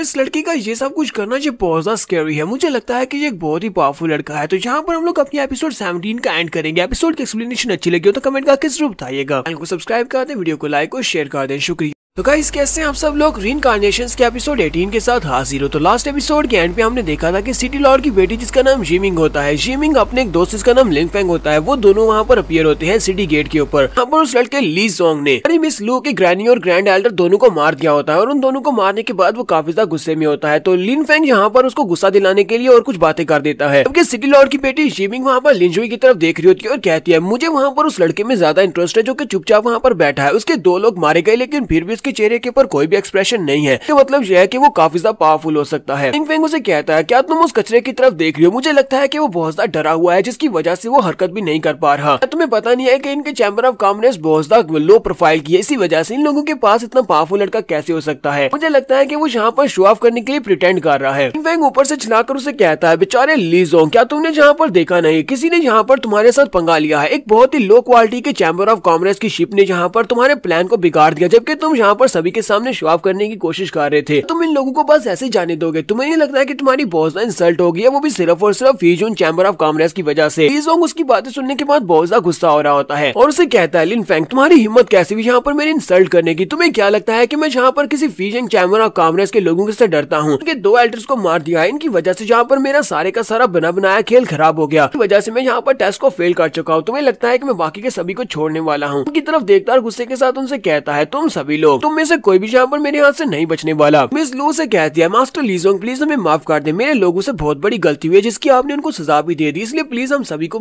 माफ कर दे, हम सभी को जाने दे, मैं उन सभी की तरफ से आपसे माफी मांगती हूँ। लीजोंग उसे कहता है, तुम्हें यहाँ पर कुछ भी कहने की जरूरत नहीं है क्योंकि तुम में से कोई भी यहाँ पर जिंदा नहीं बचेगा। तुम्हारे लोगों की हिम्मत कैसे हुई यहाँ पर मेरे साथ पंगा लेने की? लू के साथ वो जो छोटा लड़का होता है वो जल्दी से शिप के डेक के ऊपर चढ़कर खड़ा हो जाता है, चिल्लाकर उसे कहता है, तुम बहुत ही बुरे इंसान हो, जहाँ पर तुमने अपने आप से टेस्ट को फेल किया क्योंकि तुम उसको पास करने के लायक नहीं थे। तुम सारे का सारा गुस्सा हमारे ऊपर उतार रहे हो। तुम्हारी हिम्मत कैसे हुई यहाँ पर इस तरह की बकवास करने की? उस छोटे लड़के के साथ जो बाकी के लोग होते हैं वो चिल्लाकर उसे कहते हैं, प्लीज लड़के यहाँ पर शांत हो जाओ, तो तुम क्या कर रहे हो? तुम यहाँ पर उसको गुस्सा दिला रहे हो, अगर उसे गुस्सा आ गया तो वो हम सभी को मार डालेगा। इसी के साथ ही वहाँ पर उनके ऊपर अटैक होता है। तो लीजोंग अपने लोगों से कहता है, इनके ऊपर अटैक करो, इनकी शिप को तबाह कर दो। वो सभी लोग बहुत सा घबरा जाते हैं। लीजोंग कहता है, तुम एक छोटे से कीड़े मकोड़े और तुम्हारी हिम्मत कैसे हुई? 2 क्लास की चैम्बर ऑफ कॉमर्स से होने के बावजूद तुम यहाँ पर मास्टर लीजोंग जो कि थंडर क्लाउड सेक्टर का यंग मास्टर है उसके सामने इस तरह बात कर रहे हो। तुम लोगों की हिम्मत तो कुछ ज्यादा ही बढ़ चुकी है। तुम सिर्फ और सिर्फ कचरा और कचरे से ज्यादा कुछ भी नहीं हो। तो आज तुम सभी की सफाई यहाँ पर मैं ही करने वाला हूँ। तुम में से कोई भी आज यहाँ से जिंदा बचकर नहीं जा पाएगा। और वो बड़ी स्पीड से उनके ऊपर अटैक करने के लिए आगे बढ़ता है। वो उड़ता हुआ जब उनकी शिप की तरफ आगे बढ़ रहा होता है तो वो सभी लोग उनके ऊपर बहुत ज्यादा प्रेशर पड़ रहा होता है। वो लोग कहते हैं, इसका प्रेशर तो बहुत ज्यादा टेरिबल है, लोग तो यहाँ पर सांस भी नहीं ले पा रहे हैं। वो चेयरमैन से कहते हैं, चेयरमैन प्लीज यहाँ पर कुछ करे, यहाँ से जल्दी भाग कर जाना होगा। मैंने उनसे कहती है, हम लोग यहाँ से भाग कर नहीं जा सकते क्योंकि उन लोगों ने यहाँ पर हमारे इर्द गिर्द जितनी भी स्पेस थी सभी को सील कर दिया है। लोग अपनी शिप को अब आगे भी नहीं बढ़ा सकते। जबकि यंग मिस जिमिंग कहती है, हमें यहाँ पर आगे बढ़कर उनकी मदद करना पड़ेगी क्योंकि अगर हमने उनकी मदद नहीं की तो वो उनकी शिप तबाह कर देगा। लिन फेंग उसे कहता है, मिंगजुई तुम्हें यहाँ पर इस तरह के कीड़े मकोड़ों के लिए परेशान होने की जरूरत नहीं है। वो तो यहाँ पर सिर्फ मरने के लिए बने हैं क्योंकि उन लोगों ने लीजोंग को ऑफेंड किया है। ऊपर से तुम वहाँ पर बैठे उस लड़के की तरफ देख रही थी। अगर वो लड़का वाकई में इस लायक है जिस तरह तुम सोच रही थी कि वो इतना ज्यादा पावरफुल लगता है, यहाँ पर कुछ ना कुछ तो जरूर करेगा। वो इन लोगों को यहाँ पर इस तरह मरने तो नहीं देगा ना। लिनजुई जो के ऊपर आराम से बैठा होता है वो कहता है, लगता है कि अब मुझे यहाँ पर कुछ ना कुछ तो करना पड़ेगा। इसकी बेवकूफी की वजह से मेरा टाइम यहाँ पर जाया हो रहा है। जैसे उड़ता हुआ शिप के करीब आ रहा होता है तो हमारा लिनजुई वहीं पर बैठा होता है और वहीं पर बैठे बैठे वो सामने से गायब हो जाता है। उसके गायब होने के बाद सोंग सामने की तरफ देखता है और कहता है, वो लड़का कहाँ पर चला गया? तो हमारा लिनजुई नीचे की तरफ से निकलता है और उसके मुंह पर एक जबरदस्त किक मारता है। सिर्फ एक ही किक के साथ वो उड़ता हुआ ग्राउंड के ऊपर आकर पटकता है। ये देखने के बाद तो मिंगजुई बहुत ज्यादा हैरान होती है। इसके अलावा लीजोंग के साथ उसके जो 2 एल्डर्स होते हैं वो बहुत ज्यादा घबरा जाते हैं। लीजोंग के ग्राउंड के ऊपर गिरने के बाद मिस लू और उसके साथ छोटा लड़का कहते हैं, शुक्र है कि हम लोग तो बच गए, इसने तो हमें मार ही दिया था। लीजोंग ग्राउंड के ऊपर जाकर पटकता है जबकि हमारा लिनजुई जंप करते हुए सीधा उस डिवाइस के ऊपर चला जाता है और उस डिवाइस के ऊपर जाकर खड़ा हो जाता है। वो लीजोंग से कहता है, लीजोंग तुम यहाँ पर प्रेशर को यूज करते हुए हम सभी लोगों को मारना चाहते थे, तो ठीक है फिर मैं भी यहाँ पर तुम्हारे साथ एक गेम खेलता हूँ। मैं यहाँ पर तुम्हें दिखाता हूँ कि प्रेशर क्या होता है। तुम यहाँ पर प्रेशर को देखना चाहते हो। तुम्हारा लिनजुई वहीं पर खड़े होकर अपने प्रेशर को रिलीज करने वाला है। लिनजुई कहता है, मेरी बॉडी की कंस्टिट्यूशन नॉर्मल है, हालांकि मैंने ठंडक क्लैमिटी से अपने आप को बचाया, ब्रेक थ्रू किया है, लेकिन फिर भी मेरे पास जो ब्रिलियंट की पावर है वो इतनी ज्यादा तो नहीं है, लेकिन मैं यहाँ पर काफी ज्यादा एनर्जी को रिलीज कर सकता हूँ। अगर मैं अपनी डिवाइन ब्रेन की पावर को यहाँ पर मिक्स करूंगा और अपनी ब्रिलियंट की पावर को यहाँ पर यूज करूंगा तो मुझे लगता है कि मैं अलग रिजल्ट्स को हासिल कर सकता हूँ। लिनजुई वहीं पर खड़े खड़े जब अपने प्रेशर को रिलीज करता है तो एक जबरदस्त एनर्जी निकलती है। उस एनर्जी के साथ आसमान के ऊपर लाइट्स लिट अप होती है। देखने वाले बहुत सा हैरान हो जाते हैं और कहते हैं, यहाँ पर हो क्या रहा है?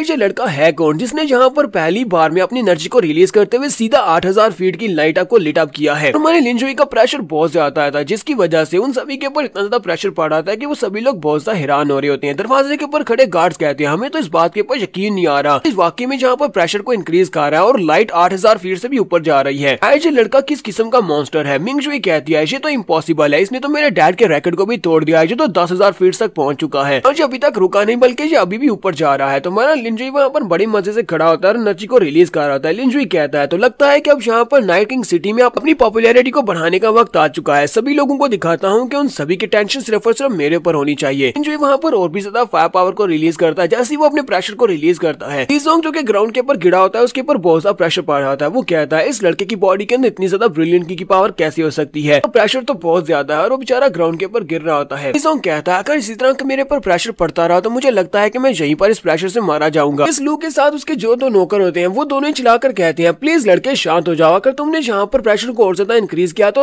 थंडर क्लाउड सेक्टर का ये लड़का मर जाएगा। अगर ये मर गया तो फिर हम लोग नहीं बच पाएंगे, हमारा पूरे का पूरा सेक्टर बर्बाद हो जाएगा। यंग मास्टर ली जोंग के साथ 2 एल्डर्स भी होते हैं, उनमें से एक एल्डर चिल्लाकर उसे कहता है, लड़के बस करो, अगर तुमने यहाँ पर और ज्यादा प्रेशर को रिलीज किया तो हमारे सेक्टर के यंग मास्टर को कुछ भी हुआ तो फिर इसके बाद तुम्हारे साथ बिल्कुल भी अच्छा नहीं होने वाला। तुम हमारे थंडर क्लाउड सेक्टर के एक दुश्मन बनना चाहते हो। हमारा लिन जुई से कहता है, मुझे इस बात से क्या फर्क पड़ता है अगर तुम्हारा यंग मास्टर यहाँ पर मरता है या फिर जीता है, क्योंकि तुम लोग यहाँ पर मेरा कुछ भी नहीं उगाड़ सकते। एक बार नाइट किंग सिटी के अंदर का सीन भी दिखाया जाता है जहाँ पर एक एल्डर होते हैं, क्योंकि नाइट किंग सिटी के एक एल्डर है जिसका नाम जिंगी है, वो कल्टीवेट करने के लिए बैठा होता है। तो एक बंदा बाहर से भागता हुआ उसके पास आता है और कहता है, किसी ने हमारे सिटी लॉर्ड के रैकेट को तोड़ दिया है। जल्दी से उठकर बैठ जाता है और कहता है, ऐसा कैसे हो सकता है, किसने हमारे रैकेट को तोड़ा है, चलो जल्दी से सिटी गेट के ऊपर चलते हैं और जाकर देख कर आते हैं। ऐसी एल्डर जिंगी अपने दरवाजे से बाहर निकलता है और सामने की तरफ देखता है तो उसे सामने रोशनी का पिलर दिखाई देता है और उसकी लेंथ जो होती है वो 20,000 फीट तक होती है। देखने के बाद वो और भी ज्यादा हैरान होता है और कहता है, ऐसा कैसे हो सकता है, हमारे जो सिटी लॉर्ड थे वो तो सिर्फ और सिर्फ 9,000 तक ही अपनी लाइट को पहुंचा पाए थे, लेकिन इस बंदे ने जो भी है लाइट को 20,000 फीट तक पहुंचा दिया है। चलो चल के देख कर आते हैं।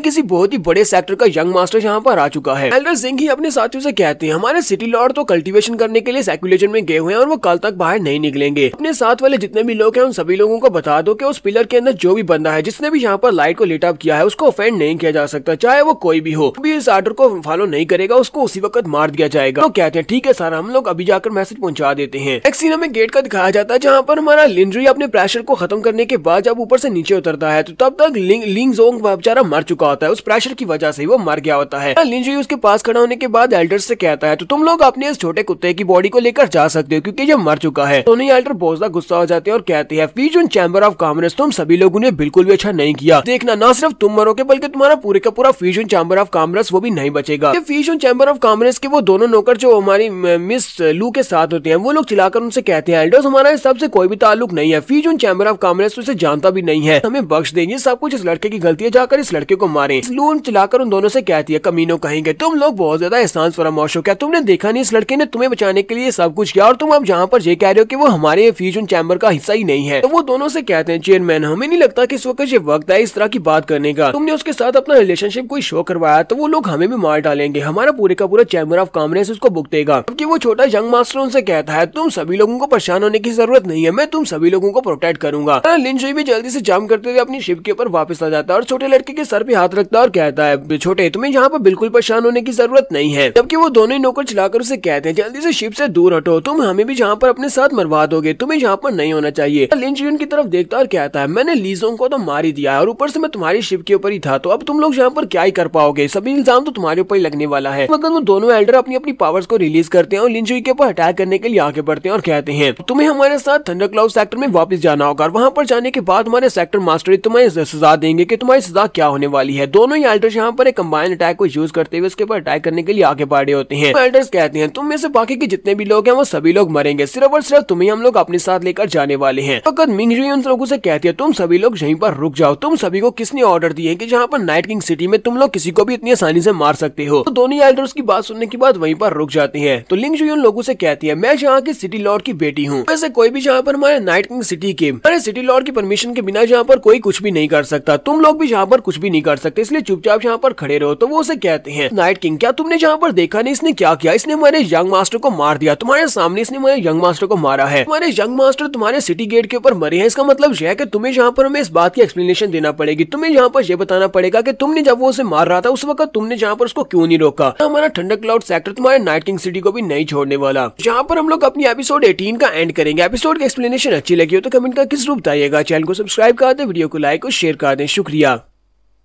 तो गाइस कैसे हैं आप सब लोग। रीइंकार्नेशंस के एपिसोड 19 के साथ हाजिर हो। तो लास्ट एपिसोड के एंड पे हमने देखा था कि वो दोनों एल्डर हमारे लिन जुई के ऊपर अटैक करने के लिए आगे बढ़े होते हैं। तो उसी वक्त जो लड़की होती है ठीक है सिटी लॉर्ड की जो बेटी होती है यंग मिस, वो उनके बीच में आ जाती है और उनको रोक देती है। जबकि वो दोनों एल्डर उससे कहते हैं तुम्हारे गेट के ऊपर हमारा यंग मास्टर मरा है तो तुम्हें भी यहाँ पर हमें एक्सप्लेनेशन देना पड़ेगी। यंग मिस जेमिंग उन लोगों से कहती है अगर मैं तुम्हें यहाँ पर किसी किस्म की कोई भी एक्सप्लेनेशन ना दूं तो फिर तुम लोग मेरा क्या बिगाड़ लोगे। वो दोनों एल्डर गुस्से के साथ उसे कहते हैं अगर तुम यहाँ पर हमें इस बात को एक्सप्लेन नहीं करती, तुम हमें इसकी एक्सप्लेनेशन नहीं देती होती तो फिर हम लोग तुम्हें यहाँ पर इस बात को समझाएंगे। थंडर क्लाउड सेक्टर के साथ कोई भी इतनी आसानी से पंगा नहीं ले सकता। वो लोग ये वाली बात करते हैं, वहीं पर हमारे एल्डर जिंग ही पहुंच जाते हैं। एल्डर जिंग ही कहते हैं देखते हैं कि तुम्हारा थंडर क्लाउड सेक्टर हमारा क्या बिगाड़ पाता है। क्या तुम्हें पता नहीं है कि तुम लोग इस वक्त नाइट किंग सिटी में हो। बहुत सारे एल्डर्स के साथ वहाँ पर पहुंच जाते हैं और अपनी पावर्स को रिलीज करते हैं और कहते हैं पता है कि तुम्हारे सामने मुझे यहाँ पर कोई एक्सप्लेनेशन देना पड़ेगी। दोनों ही एल्डर बहुत ज्यादा घबरा जाते हैं। तो यहाँ पर इनकी पूरी फोर्स आ चुकी है, हम लोग यहाँ पर इनका कुछ भी नहीं बिगाड़ पाएंगे। जिंग ही और बाकी के सारे सोल्जर प्रिंसेस के सामने झुकते हुए कहते हैं यंग मिस प्लीज हमें माफ करना, हम लोगों को यहाँ पर आने में देर हो गई। प्रिंसेस से कहती है तुम्हें ये सब कुछ करने की जरूरत नहीं है, मेरी ट्रिप बहुत ज्यादा शॉर्ट होने वाली है और बहुत ही जल्दी मैं वापस चली जाऊंगी। साथ ही वो उन लोगों से कहती है एल्डर जिंग मुझे लगता है कि थंडर क्लाउड सेक्टर के लोगों को इस बार की एक्शन में कोई भी दिलचस्पी नहीं है, तो मुझे लगता है कि इन सभी को यहाँ से वापस भेज देना चाहिए। जिंग उसे कहते हैं हाँ क्यों नहीं। सारे सोल्जर और एल्डर जिंग उन लोगों से कहते हैं थंडर क्लाउड सेक्टर के लोगों यहाँ से दफा हो जाओ, क्योंकि तुम्हारी यहाँ पर कोई भी जगह नहीं है, तुम्हें यहाँ पर एंट्री नहीं मिलेगी। लोग आगे बढ़ते हैं और जाकर अपने यंग मास्टर की डेड बॉडी को उठा लेते हैं और कहते हैं ठीक है हम लोग फिलहाल के लिए तो जा रहे हैं, लेकिन हम लोग नाइट किंग सिटी की इस बात को याद रखेंगे और साथ ही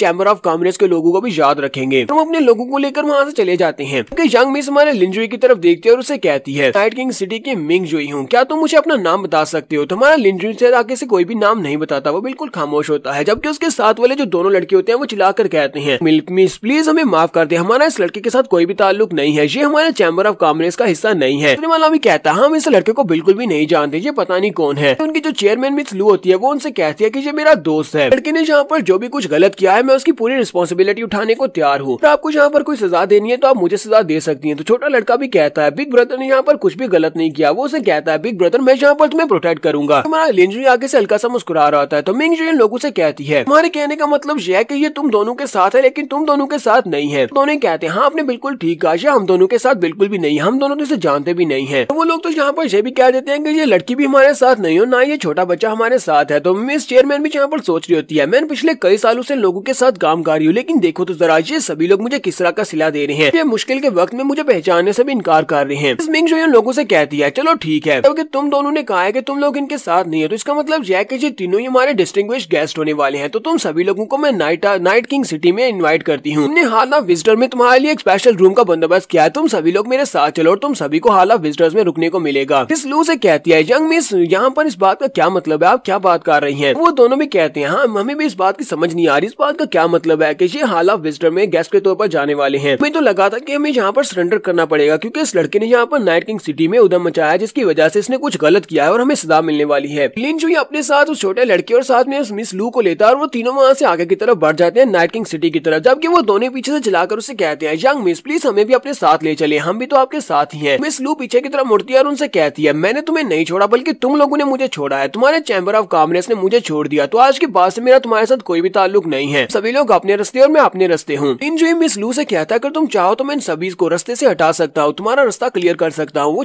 कहती है नहीं मुझे इन सभी को मारना नहीं है, ये सभी लोग बहुत ज्यादा गरीब लोग हैं, मैं इन सभी को अच्छी तरह से जानती हूँ, ये लोग तो सिर्फ और सिर्फ मुसीबत से बचने के लिए सब कुछ कर रहे थे, तुम्हें इन्हें मारने की जरूरत नहीं है। लिन जुई से कहता है तुम तो आज भी बिल्कुल वैसी की वैसी हो, बहुत ज्यादा नरम दिल हो, ये बात बहुत ज्यादा अच्छी है। नेक्स्ट सीन में नाइट किंग सिटी के अंदर का दिखाया जाता है। मिस मिंग जुई उन लोगों को अपने साथ लेती है और अपने साथ लेते हुए गली में चलते हुए जा रहे होते हैं, वो हॉल ऑफ विजिटर की तरफ जा रहे होते हैं। लिन फेंग इस बात से बिल्कुल भी खुश नहीं होता। लिन फेंग कहता है ऐसा कैसे हो सकता है, ये दोनों इतने ज्यादा करीब कैसे हो गए, ये तो बहुत बड़ी गलती हो गई, जल्दी से जल्दी इस लड़के को रास्ते से हटाना होगा वरना मिंग जुई तो इसके और ज्यादा करीब होती जाएगी। मिंग जुई हमारे लिन जुई से कहती है क्या तुम्हें तुम्हारा नाम जान सकती हूँ, क्या तुम मुझे अपना नाम बताओगे। लिन आके बढ़ता है और उससे कहता है इतनी भी क्या जल्दी है, जाओ जाकर सिटी लॉर्ड जुन वूशैंग से कहो कि वो पर्सनली मुझसे मिलने के लिए आए, उसके बाद मैं तुम्हें अपना नाम बताऊंगा, उसे ये भी बताना कि उसका नेमेसिस आ चुका है। ये बात सुनने के बाद जिमिंग बहुत ज्यादा हैरान हो जाती है कि इसको कैसे पता चला कि सिटी लॉर्ड काल कल्टीवेशन से बाहर निकलने वाला है। साथ ही हमारा लिन अपने दोनों साथियों से कहता है चलो जल्दी से हॉल ऑफ विजिटर में चलते हैं और जाकर अपने रूम्स देखते हैं, चलो जल्दी से चलिए। और वो लोग बहुत ज्यादा खुश हो जाते हैं और भागते हुए हॉल ऑफ विजिटर की तरफ चले जाते हैं। तो उनके वहां से चले जाने के बाद एल्डर जिंग यंग मिस के पास आता है और उसे कहता है यंग मिस क्या हमें इनकी प्रोटेक्शन की जिम्मेदारी लेना होगी, क्या हम लोग दिन रात इनको प्रोटेक्ट करेंगे। यंग मिस उसे कहती है नहीं मुझे नहीं लगता कि इनको तुम्हारी प्रोटेक्शन की जरूरत है, इस लड़के ने वहाँ पर 20,000 फीट तक रोशनी को लेट अप किया था और इसका प्रेशर और इसकी पावर बहुत ज्यादा है, तुम्हें लगता है कि अभी भी यहाँ पर इसको हमारी प्रोटेक्शन की जरूरत है। एल्डर जिंग उसे कहते हैं हाँ मुझे भी लगता है कि इसको हमारी प्रोटेक्शन की जरूरत नहीं है। हमारा लिन अपने दोस्तों के साथ हॉल ऑफ विजिटर में पहुंच जाता है तो वो लोग एक बड़े से पगोडा बिल्डिंग के बाहर आकर खड़े होते हैं, कहते हैं इस बड़ी सी गैस वाली बिल्डिंग को तो शाइनिंग आयरन के साथ बनाया गया है। लिन जुई से कहता है यहाँ पर नाइट किंग सिटी में ज्यादातर जो पावरफुल बिल्डिंग्स होती है उनको शाइनिंग आयरन के साथ बनाया जाता है, बहुत ही पावरफुल एलिमेंट है, इसके साथ जो बिल्डिंग बनाई जाती है वो बहुत ज्यादा खास होती है। तो जल्दी से अंदर चलते हैं और जाकर जाकर देखते हैं तो वो लोग अंदर आते हैं। अंदर आने के बाद वो लोग एल्डर से पूछते हैं मुझे ये बताओ कि ऑक्शन कितनी जल्दी स्टार्ट होने वाली है। तो वो एल्डर उनसे कहता है अभी 2 घंटे बाकी हैं ऑक्शन स्टार्ट होने में, तब तक आप लोग यहाँ पर अपने रूम में जाकर आराम कर सकते हैं। हम लोगों ने आपके रूम को रेडी कर दिया हुआ, आप लोग अपनी मर्जी से भी रूम चूज कर सकते हैं। लीनो अपने साथियों के साथ अंदर जाता है और वहाँ पर जाने के बाद कहता है मैं ये वाला रूम चूज करने वाला हूँ। लो और शानियर तुम दोनों अपने लिए अपने अपने रूम्स को चूज कर सकते हो। लीन अपने रूम में जाता है और अपने रूम में जाने के बाद अपने पास से रिंग निकालता है। ये वाली रिंग लीजोंग की होती है। वो कहता है ये तो बहुत अच्छी बात थी कि लीजोंग काफी ज्यादा अमीर है क्योंकि वो यहाँ पर ऑक्शन के लिए आया था, इसी वजह से उसके पास 400 मिलियन के हिसाब से क्रिस्टल्स थे। सारे के सारे क्रिस्टल्स अब मैं ऑक्शन में यूज कर सकता हूँ। स्टोरेज रिंग के अंदर और भी काफी कुछ पड़ा हुआ है। लगता है कि इस बार की जो ऑक्शन है वो काफी ज्यादा इंटरेस्टिंग होने वाली है। इसी वक्त उससे बाहर से आवाज आती है कि शीमिंग उससे मिलना चाहती है, यंग मिस उससे मिलना चाहती है। तो लीन कहता है हाँ अंदर आ जाओ। तो वो अंदर आती है और उसे कहती है मुझे अभी तक तुम्हारा नाम नहीं पता, क्या तुम मुझे अपना नाम नहीं बताओगे? रिंग उसे अपना नाम बताता है और कहता है मेरा नाम लिन जुई है। साथ ही वो सोच रहा होता है ये तो वाकई में यहाँ की 3 खूबसूरत लड़कियों में से खूबसूरत लड़की है। यंग मिस उसे कहती है मुझे ये बताओ कि तुम कौन से सेक्टर से यहाँ पर आए हो? मुझे नहीं लगता कि तुम नादरन एरिया से यहाँ पर आए होगे क्योंकि नादरन राम में तो ऐसा कोई भी नहीं है जो कि तुम्हारे जितना स्ट्रॉन्ग हो। लिन उसे कहता है मुझे लगता है कि तुमने अपनी जिंदगी में बहुत ही कम पावरफुल लोगों को देखा है, इसी वजह से तुम्हें मेरे बारे में नहीं पता कि मैं कहाँ से आया हूँ। उसे कहता है मुझे पता है कि सिटी लॉर्ड कल अपनी कल्टीवेशन को कंप्लीट करने के बाद बाहर आने वाले हैं। मेरे पास एक स्पेशल टेक्निक है जो कि 10 लेयर वाली मिक्स एलिमेंट टेक्निक है। मैं उस टेक्निक को देखने के लिए बहुत ज्यादा इंटरेस्टेड हूँ।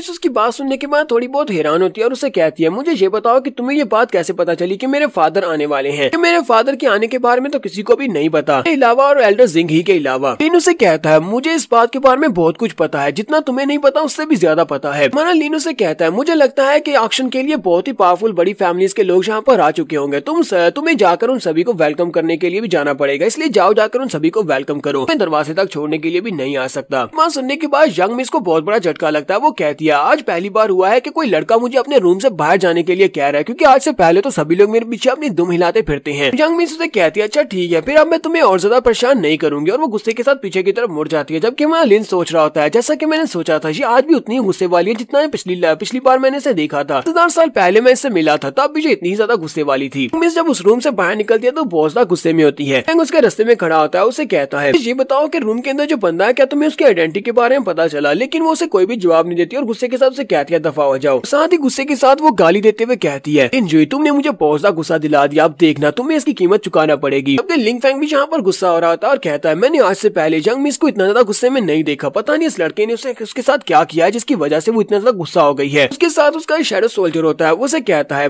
लॉर्ड लिंग अब मुझे बताएं क्या मैं अभी जाकर उस लड़के को मार डालूं? लिंग फैंग उसे कहता है नहीं फिलहाल के लिए हम लोग यहाँ पर ऐसा कुछ भी नहीं कर सकते, फिलहाल के लिए उसे छोड़ दो, एक बार ऑक्शन खत्म होने दो, ऑक्शन खत्म होने के बाद उसको मार डालना। थोड़ी देर गुजरने के बाद मिस लू शानियर को अपने साथ लेती है और उसके रूम में आ जाती है। लिन जुई के रूम में आने के बाद उसे कहती है मैं शानियर को इंटरेस्टेड पर्सन के पास छोड़ने के लिए जा रही हूँ, जिसके पास इसे छोड़ने के लिए मैं यहाँ पर आई हूँ क्योंकि हम लोग इसे यहाँ पर छोड़ने के लिए आए थे। लिन उसे कहता है तो मुझे ये बताओ कि तुम लोग कौन से पॉइंट पर जाने वाले हो जहाँ पर तुम इस बच्चे को इसके पेरेंट्स के हवाले करोगे? मिस लू उसे कहती है मुझे लगता है कि हम लोग इस वक्त 3rd स्ट्रीट के मिडल में जाने वाले हैं, वहाँ पर हमारी मर्चेंट शिप के पहले से काफी सारे लोग रहते हैं। शानियर हमारे लिन जुई से कहता है ब्रदर क्या तुम मेरे साथ वहाँ पर चल सकते हो, क्योंकि जिन लोगों ने मुझे खरीदा है वो लोग बहुत ज्यादा खतरनाक लगते हैं, वो बिल्कुल ही पसंद नहीं है। तुम्हारा लिन उसकी बात सुनने के बाद कहता है तुमने कहा कि उन्होंने तुम्हें खरीदा, इस बात का क्या मतलब है? मुझे तो लगा कि तुम यहाँ पर अपने पेरेंट्स से मिलने के लिए आए हो। लू से कहती है मुझे भी डिटेल्स के बारे में नहीं पता, मुझे बस इतना कहा था कि शानियर को वहाँ पर किसी बंदे के पास छोड़कर आना है। तो लिन उठकर जल्दी से खड़ा हो जाता है और कहता है चलो छोड़ो इस बात को, मैं तुम्हारे साथ ही चलता हूँ, चलो चल के देखते हैं कि आखिर कौन है वो बंदा जो शानियर को वहाँ पर खरीदने के लिए आने वाला है। लोग गली में चलते हुए जा रहे होते हैं कि वहीं पर साइड के ऊपर एक होटल के अंदर से उन्हें चिल्लाने की आवाज आती है, जहाँ पर कोई बंदा कहता है फ्लाइंग क्लाउड चैम्बर के लोग आज तुम लोग मेरे हाथ से बिल्कुल भी नहीं बचोगे, अब तुम मरने वाले हो। ये लोग वहीं पर रुक जाते हैं। लिन कहता है मुझे लगता है कि वहाँ पर अंदर तुम्हारी कांग्रेस के कुछ लोग हैं, चलो वहाँ पर चलकर देख कर आते हैं। लोग उस होटल के अंदर जाते हैं तो वहाँ पर जाकर देखते हैं कि वो दोनों लड़के किन लोगों के साथ शिप के ऊपर थे, उनको वहाँ पर कुछ बैंडिट्स ने पकड़ रखा होता है, वो उनको मार रहे होते हैं। वो लोग इन लोगों को मारने वाले होते हैं कि इन लोगों ने उनकी सारी चीजों को खो दिया। मिस लू को ये देखने के बाद रहा नहीं जाता, वो चिल्लाकर उन लोगों से कहती है यहीं पर रुक जाओ, तुम लोग ये कर क्या रहे हो, तुम इन लोग इनको मार नहीं सकते, तुम्हारी सारी की सारी चीजें हम लोग वापस कंपनसेट कर सकते हैं। बैंडिट बॉस उसे कहता है लड़की अब तुम कौन हो जहाँ पर ये सब कुछ कैसे कह सकती हो? तो मिस लू आगे से उसे कुछ कहने लगती है लेकिन खामोश हो जाती है कि उसी वक्त वो लड़के जो कि उसके पांव के नीचे दबे होते हैं वो लोग कहते हैं इस मास्टर हमें छोड़ दे, यही हमारे चेयरमैन है और इसने तुम्हारी सारी की सारी चीजें गवा दी हैं, तुम्हें अपना सारा सामान चाहिए तो जाकर इस लड़की से पूरा करो क्योंकि ये हमारी चेयरमैन है। ये बात सुनने के बाद गुंडों का बॉस भी काफी ज्यादा खुश हो जाता है और लाट टपकाते हुए कहता है लड़की तो काफी ज्यादा कमाल की है, जाओ जाकर इसको पकड़ कर ले आओ, साथ ही इस लड़की से अपना सारा माल भी पूरा करना है। उसके साथ ही उसे कहते हैं हाँ क्यों नहीं बॉस, अभी इसको पकड़ कर लाते हैं। तो यहाँ पर हम लोग अपनी एपिसोड 19 का एंड करेंगे। एपिसोड की एक्सप्लेनेशन अच्छी लगी लगी हो तो कमेंट करके जरूर बताइएगा। चैनल को सब्सक्राइब कर दे, वीडियो को लाइक और शेयर कर दे। शुक्रिया।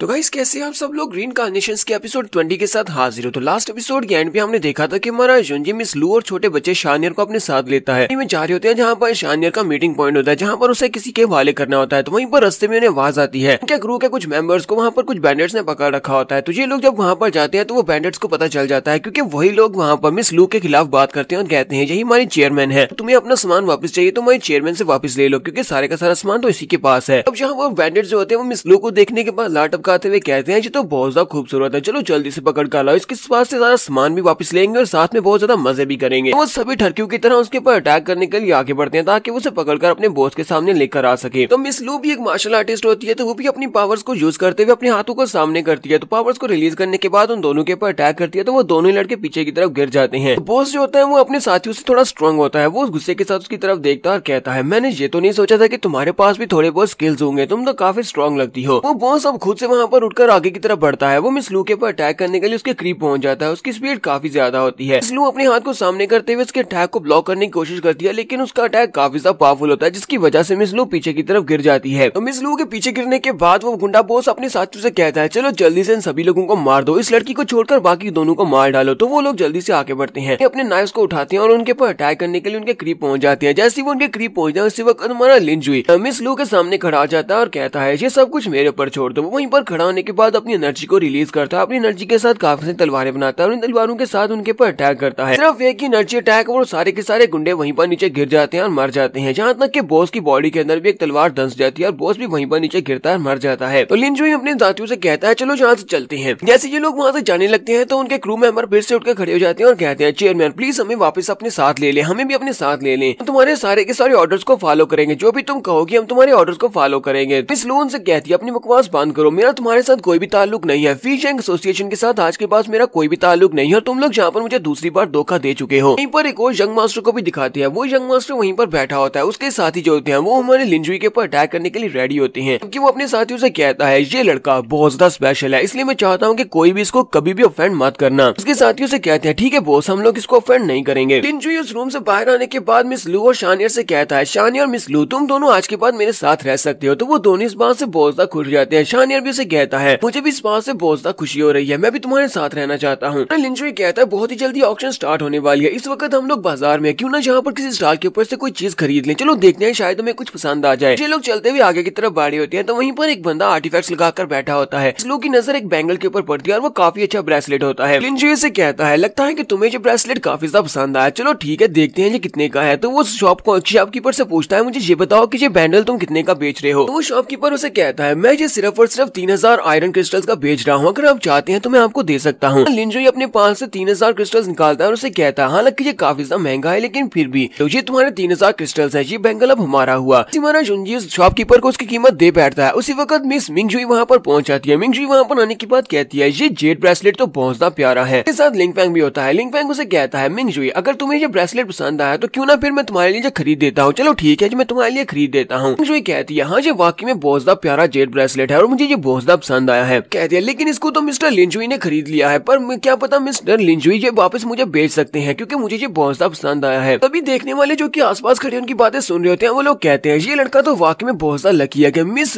मिंगजुई यहाँ पर इसके साथ दे रही है, वो यहाँ पर इसके साथ खड़ी होकर बात कर रही है कि ये लड़का बहुत ही जल्दी नाइट किंग सिटी में बहुत ऊंचाई तक जाने वाला है। इसे कहता है लड़का काफी ज्यादा हैंडसम भी है और काफी स्ट्रॉन्ग भी लगता है, ऐसा तो नहीं है कि ये हमारे नाइट किंग सिटी का दामाद बन जाएगा। तो हमारा लिनोस ब्रेसलेट को उठाता है और मिस मिंगजुई से कहता है मिस मिंगजुई प्लीज मुझे माफ करना लेकिन इस ब्रेसलेट का ओनर पहले से तय हो चुका है कि ये किसका है। तो वो लू का हाथ पकड़ता है और उसके बाजू के ऊपर उसको पहना देता है और कहता है लू ये तुम्हारे बाजू के ऊपर बहुत ज्यादा प्यारा लग रहा है। शानियर भी काफी ज्यादा खुश हो जाता है और कहता है हाँ ये मिस सिस्टर के ऊपर बहुत ज्यादा प्यारा लग रहा है। के साथ वाले बंदे जो कि वहाँ पर खड़े बातें कर रहे होते हैं अभी लोग चिल्लाकर कहते हैं ये यहाँ पर कर क्या रहे हैं, आज ये स्क्रिप्ट को फॉलो क्यों नहीं कर रहे, इसे ये वाला ब्रेसलेट तो मिंगजुई को देना चाहिए था। मिंगजुई भी इस बात से काफी ज्यादा हैरान होती है कि लिंजुई ने ये वाला ब्रेसलेट उसे देने की बजाय उसी लड़की को दे दिया है जिसके लिए उसने खरीदा था। इस बात से लिनफैंग फेंग को काफी ज्यादा गुस्सा होता है। लिन फेंग चिल्लाकर उसे कहता है, लड़के यहीं पर रुक जाओ, क्या तुम्हें पता है कि तुम इस वक्त नाइट किंग सिटी में हो, नाइट किंग सिटी की सिटी लॉर्ड की बेटी होने के नाते यहाँ पर जितनी भी चीजें हैं वो सारी की सारी नाइट किंग सिटी की ओनर की होती हैं। इसका मतलब यह है कि ये वाला ब्रेसलेट भी मिस मिंगजुई का है। हमारा लिन उसे कहता है, तुम्हें यहाँ पर शर्म आनी चाहिए, तुम तो दिन दहाड़े यहाँ पर मुझे लूटने की कोशिश कर रहे हो। मैंने यहाँ पर इस ब्रेसलेट को कीमत देकर खरीदा है, वो भी अपनी दोस्त के लिए गिफ्ट के तौर पर। लिन फेंग जल्दी से अपने पास से क्रिस्टल्स निकालता और कहता है, ये लो, ये सारे के सारे क्रिस्टल्स इसके लिए हैं। वो अपने पास से पूरे 1 लाख जाओ क्रिस्टल्स निकालता और उसे कहता है, मैं इस ब्रेसलेट के लिए पूरे 1 लाख देने को तैयार हूँ, चलो इसको जल्दी से मुझे बेच दो। तो मिस लू वहाँ पर उसकी इतनी ज्यादा पैसे देखने के बाद सोच रही होती है, क्यों ना हम लोग इसको बेच दे, क्योंकि ये हमें 1 लाख दे रहा है, हमने तो इसे सिर्फ 3000 जाओ क्रिस्टल्स में खरीदा है। लिंजुई आगे बढ़ता है और कहता है, नहीं, ये पैसा तो बहुत सा कम है, इतने थोड़े में से तुम्हें नहीं बेचने वाला। क्योंकि सभी लोग कहते हैं कहीं जब बंदा पागल तो नहीं हो गया। पहले तो इसने यहाँ पर मिस मिंगजुई की इंसल्ट कर दी कि उसे ये वाला ब्रेसलेट नहीं दिया, और ऊपर से अब ये मास्टर लिंग की भी इंसल्ट कर रहा है, क्योंकि उसने इसे पूरे 1 लाख क्रिस्टल दिए, लेकिन ये 1 लाख क्रिस्टल्स के बदले में उसे ब्रेसलेट देने को तैयार नहीं है। लिन फेंग जल्दी से अपने पास से और ज्यादा क्रिस्टल्स निकालता है, तो वहाँ पर क्रिस्टल्स का एक ढेर लग जाता है। वो उसे कहता है, मुझे ये बताओ, अब तुम्हें क्या लगता है, क्या इतने ज्यादा क्रिस्टल्स काफी रहेंगे? और मिस लू दोनों इतने ज्यादा क्रिस्टल्स देखने के बाद काफी हैरान होती है, जबकि वो शॉपकीपर भी बहुत सा हैरान हो रहा था और कहता है, वाकई में ये ब्रेसलेट इतना ज्यादा महंगा था, अगर ये वाकई में इतना ज्यादा महंगा था तो मुझे लगता है कि मैंने 3000 में बेचकर बहुत बड़ी गलती कर दी है। इन उसे कहता है, नहीं, अभी भी ये बहुत ज्यादा कम है, मुझे इससे ज्यादा चाहिए। उसे कहता है, तुम तो कुछ ज्यादा ही लालची बनते जा रहे हो। अच्छा ठीक है, मुझे ये बताओ कि तुम्हें कितने ज्यादा क्रिस्टल्स चाहिए जिसके बदले में तुम ये ब्रेसलेट मुझे बेचोगे? लिन से कहता है, मुझे पूरे 100 मिलियन चाहिए। बस सुनते ही उसके साथ ही बहुत ज्यादा हैरान हो जाते हैं और कहते हैं, ये लड़का तो बिल्कुल ही पागल हो गया है, एक ब्रेसलेट के लिए पूरे 100 मिलियन मांग रहा है, जो कि उसने सिर्फ और सिर्फ 3000 क्रिस्टल्स में यहाँ पर खरीदा है। 100 मिलियन में तो यहाँ पर हम लोग पूरे के पूरे शिप यार्ड्स को खरीद सकते हैं, जहाँ पर हमें बहुत सारी कमाई हो सकती है। इसी ब्रेसलेट के लिए 100 मिलियन क्यों देना चाहेंगे? फेंग बहुत ज्यादा गुस्सा हो जाता है, अपनी पावर्स को रिलीज करता है और कहता है, लगता है कि तुम मरना चाहते हो। तो हमारा लिनजुई भी से कहता है, हाँ क्यों नहीं, तुम कोशिश करके देख सकते हो। वैसे तुम्हें देखकर लगता तो नहीं है कि तुम भी ली ज़ोंग की तरह मरना चाहते हो। ये बात सुनने के बाद ली ज़ोंग काफी गुस्सा हो रहा था, फिर साथ ही सोच रहा होता है, मैं इसके साथ फाइट तो बिल्कुल भी नहीं कर सकता, क्योंकि इससे फेंड नहीं किया जा सकता। ये बंदा काफी ज्यादा स्ट्रॉन्ग है कि इसने वहाँ पर 20,000 फीट तक लाइट को लिट अप किया था, इसका मतलब यह है कि ये काफी स्ट्रॉन्ग हो सकता है। लिनजुई से कहता है, अच्छा ठीक है, अगर तुम यहाँ पर 100 मिलियन पे नहीं कर सकते तो हम लोग यहाँ से जा रहे हैं, मैं ये तुम्हें बिल्कुल भी नहीं बेचूंगा। इस लू को अपने साथ लेकर वहाँ से चला जाता है। तो लिन फेंग और मिस मिंगजुई ये दोनों यहाँ पर खड़े रह जाते हैं। मिंगजुई बहुत ज्यादा गुस्से में होती है और कहती है, इस सिटी में अगर मुझे कुछ भी चाहिए होता है वो मैं हासिल करके रहती हूँ, फिर कोई भी मुझे उसको हासिल करने से रोक नहीं सकता। अब ये ब्रेसलेट मुझे चाहिए तो मैं ये लेकर रहूंगी। अभी साथ में मिस लू हमारे लिनजुई से पूछती है, सर तुमने वहाँ पर इस ब्रेसलेट को बेचा क्यों नहीं? वो पूरे 1 मिलियन क्रिस्टल्स देने को तैयार था। लिन से कहता है, मिस लू मैंने ये वाला ब्रेसलेट तुम्हें गिफ्ट में दिया है, इसका मतलब यह है कि इसकी मालिक तुम हो, तो मैं यहाँ पर इस ब्रेसलेट को दोबारा कैसे बेच सकता था? अगर तुम चाहो तो तुम इसको बेच सकती थी। ये बात सुनने के बाद वो कहती है, तो फिर ठीक है, ऑक्शन स्टार्ट होने वाली है, हम लोग ऑक्शन में चलते हैं। फिर साथ ही वो अंदर से सोच रही होती है, मुझे पहले से पता होता कि ये ब्रेसलेट को बेचने का हक मेरे पास है तो मैं कब का इसे बेच चुकी होती। 1 मिलियन क्रिस्टल्स थोड़े नहीं होते एक ब्रेसलेट के लिए। ये तीनों वहाँ से सीधे ऑक्शन हॉल की तरफ चल पड़ते हैं। ऑक्शन हॉल के दरवाजे के ऊपर 3 गार्ड्स खड़ी होती हैं। ये जाकर उनको अपना परमिट दिखाते हैं, तो वो उस परमिट को देखने के बाद कहते हैं कि तुम्हारा इन्विटेशन एक्सपायर हो चुका है, तुम लोग अंदर नहीं जा सकते, इसलिए प्लीज वापस चले जाओ। लू से कहती है, लेकिन इस इन्विटेशन की एक्सपायरेशन डेट तो होती नहीं है, तो फिर तुम लोग कैसे कह सकते हो कि ये वाला इन्विटेशन एक्सपायर हो चुका है? और चलाकर उसे कहता, हमने कहा ना कि तुम लोग अंदर नहीं जा सकते, तो चुपचाप यहाँ से वापस चले जाओ, वरना हमने मजबूरन तुम्हें यहाँ से धक्के देकर भेजना पड़ेगा। मिस लू हमारे लिन से कहती है, अब हम लोग क्या करें, ये तो हमें अंदर जाने नहीं दे रहे। तुम्हारा लिन से कहता है, चलो फिर ठीक है, हम लोग साइड के ऊपर खड़े होकर इंतजार करते हैं। ये लोग वहीं पर साइड के ऊपर दीवार के साथ टेक लगाकर खड़े हो जाते हैं। तो मिस लू हमारे जुंजी से कहती है, पहले तो कभी यहाँ पर ऐसा नहीं हुआ और ना ही कभी इन्विटेशन लेटर एक्सपायर हुआ है। मुझे लगता है कि इन लोगों को यहाँ पर किसी ने पैसे दिए होंगे ये सब कुछ करने के लिए, इसी वजह से हमें यहाँ पर अंदर जाने से रोक रहे हैं। तो लिन से कहता है, हाँ तुमने बहुत ही सही से पहचाना। मुझे ये बताओ कि तुम्हें क्या लगता है कि यहाँ पर किसने इनको पैसे दिए होंगे हमें अंदर ना जाने दे, हमें रोकने के लिए? मिस लू से कहती है, मुझे लगता है कि ये सब कुछ लिन फेंग ने किया होगा, क्योंकि वो लिंगटियान हाल का यंग मास्टर है, तो सिर्फ वही ये सब कुछ करवा सकता है। इसने यहाँ पर इन गार्ड्स को पैसे दिए होंगे।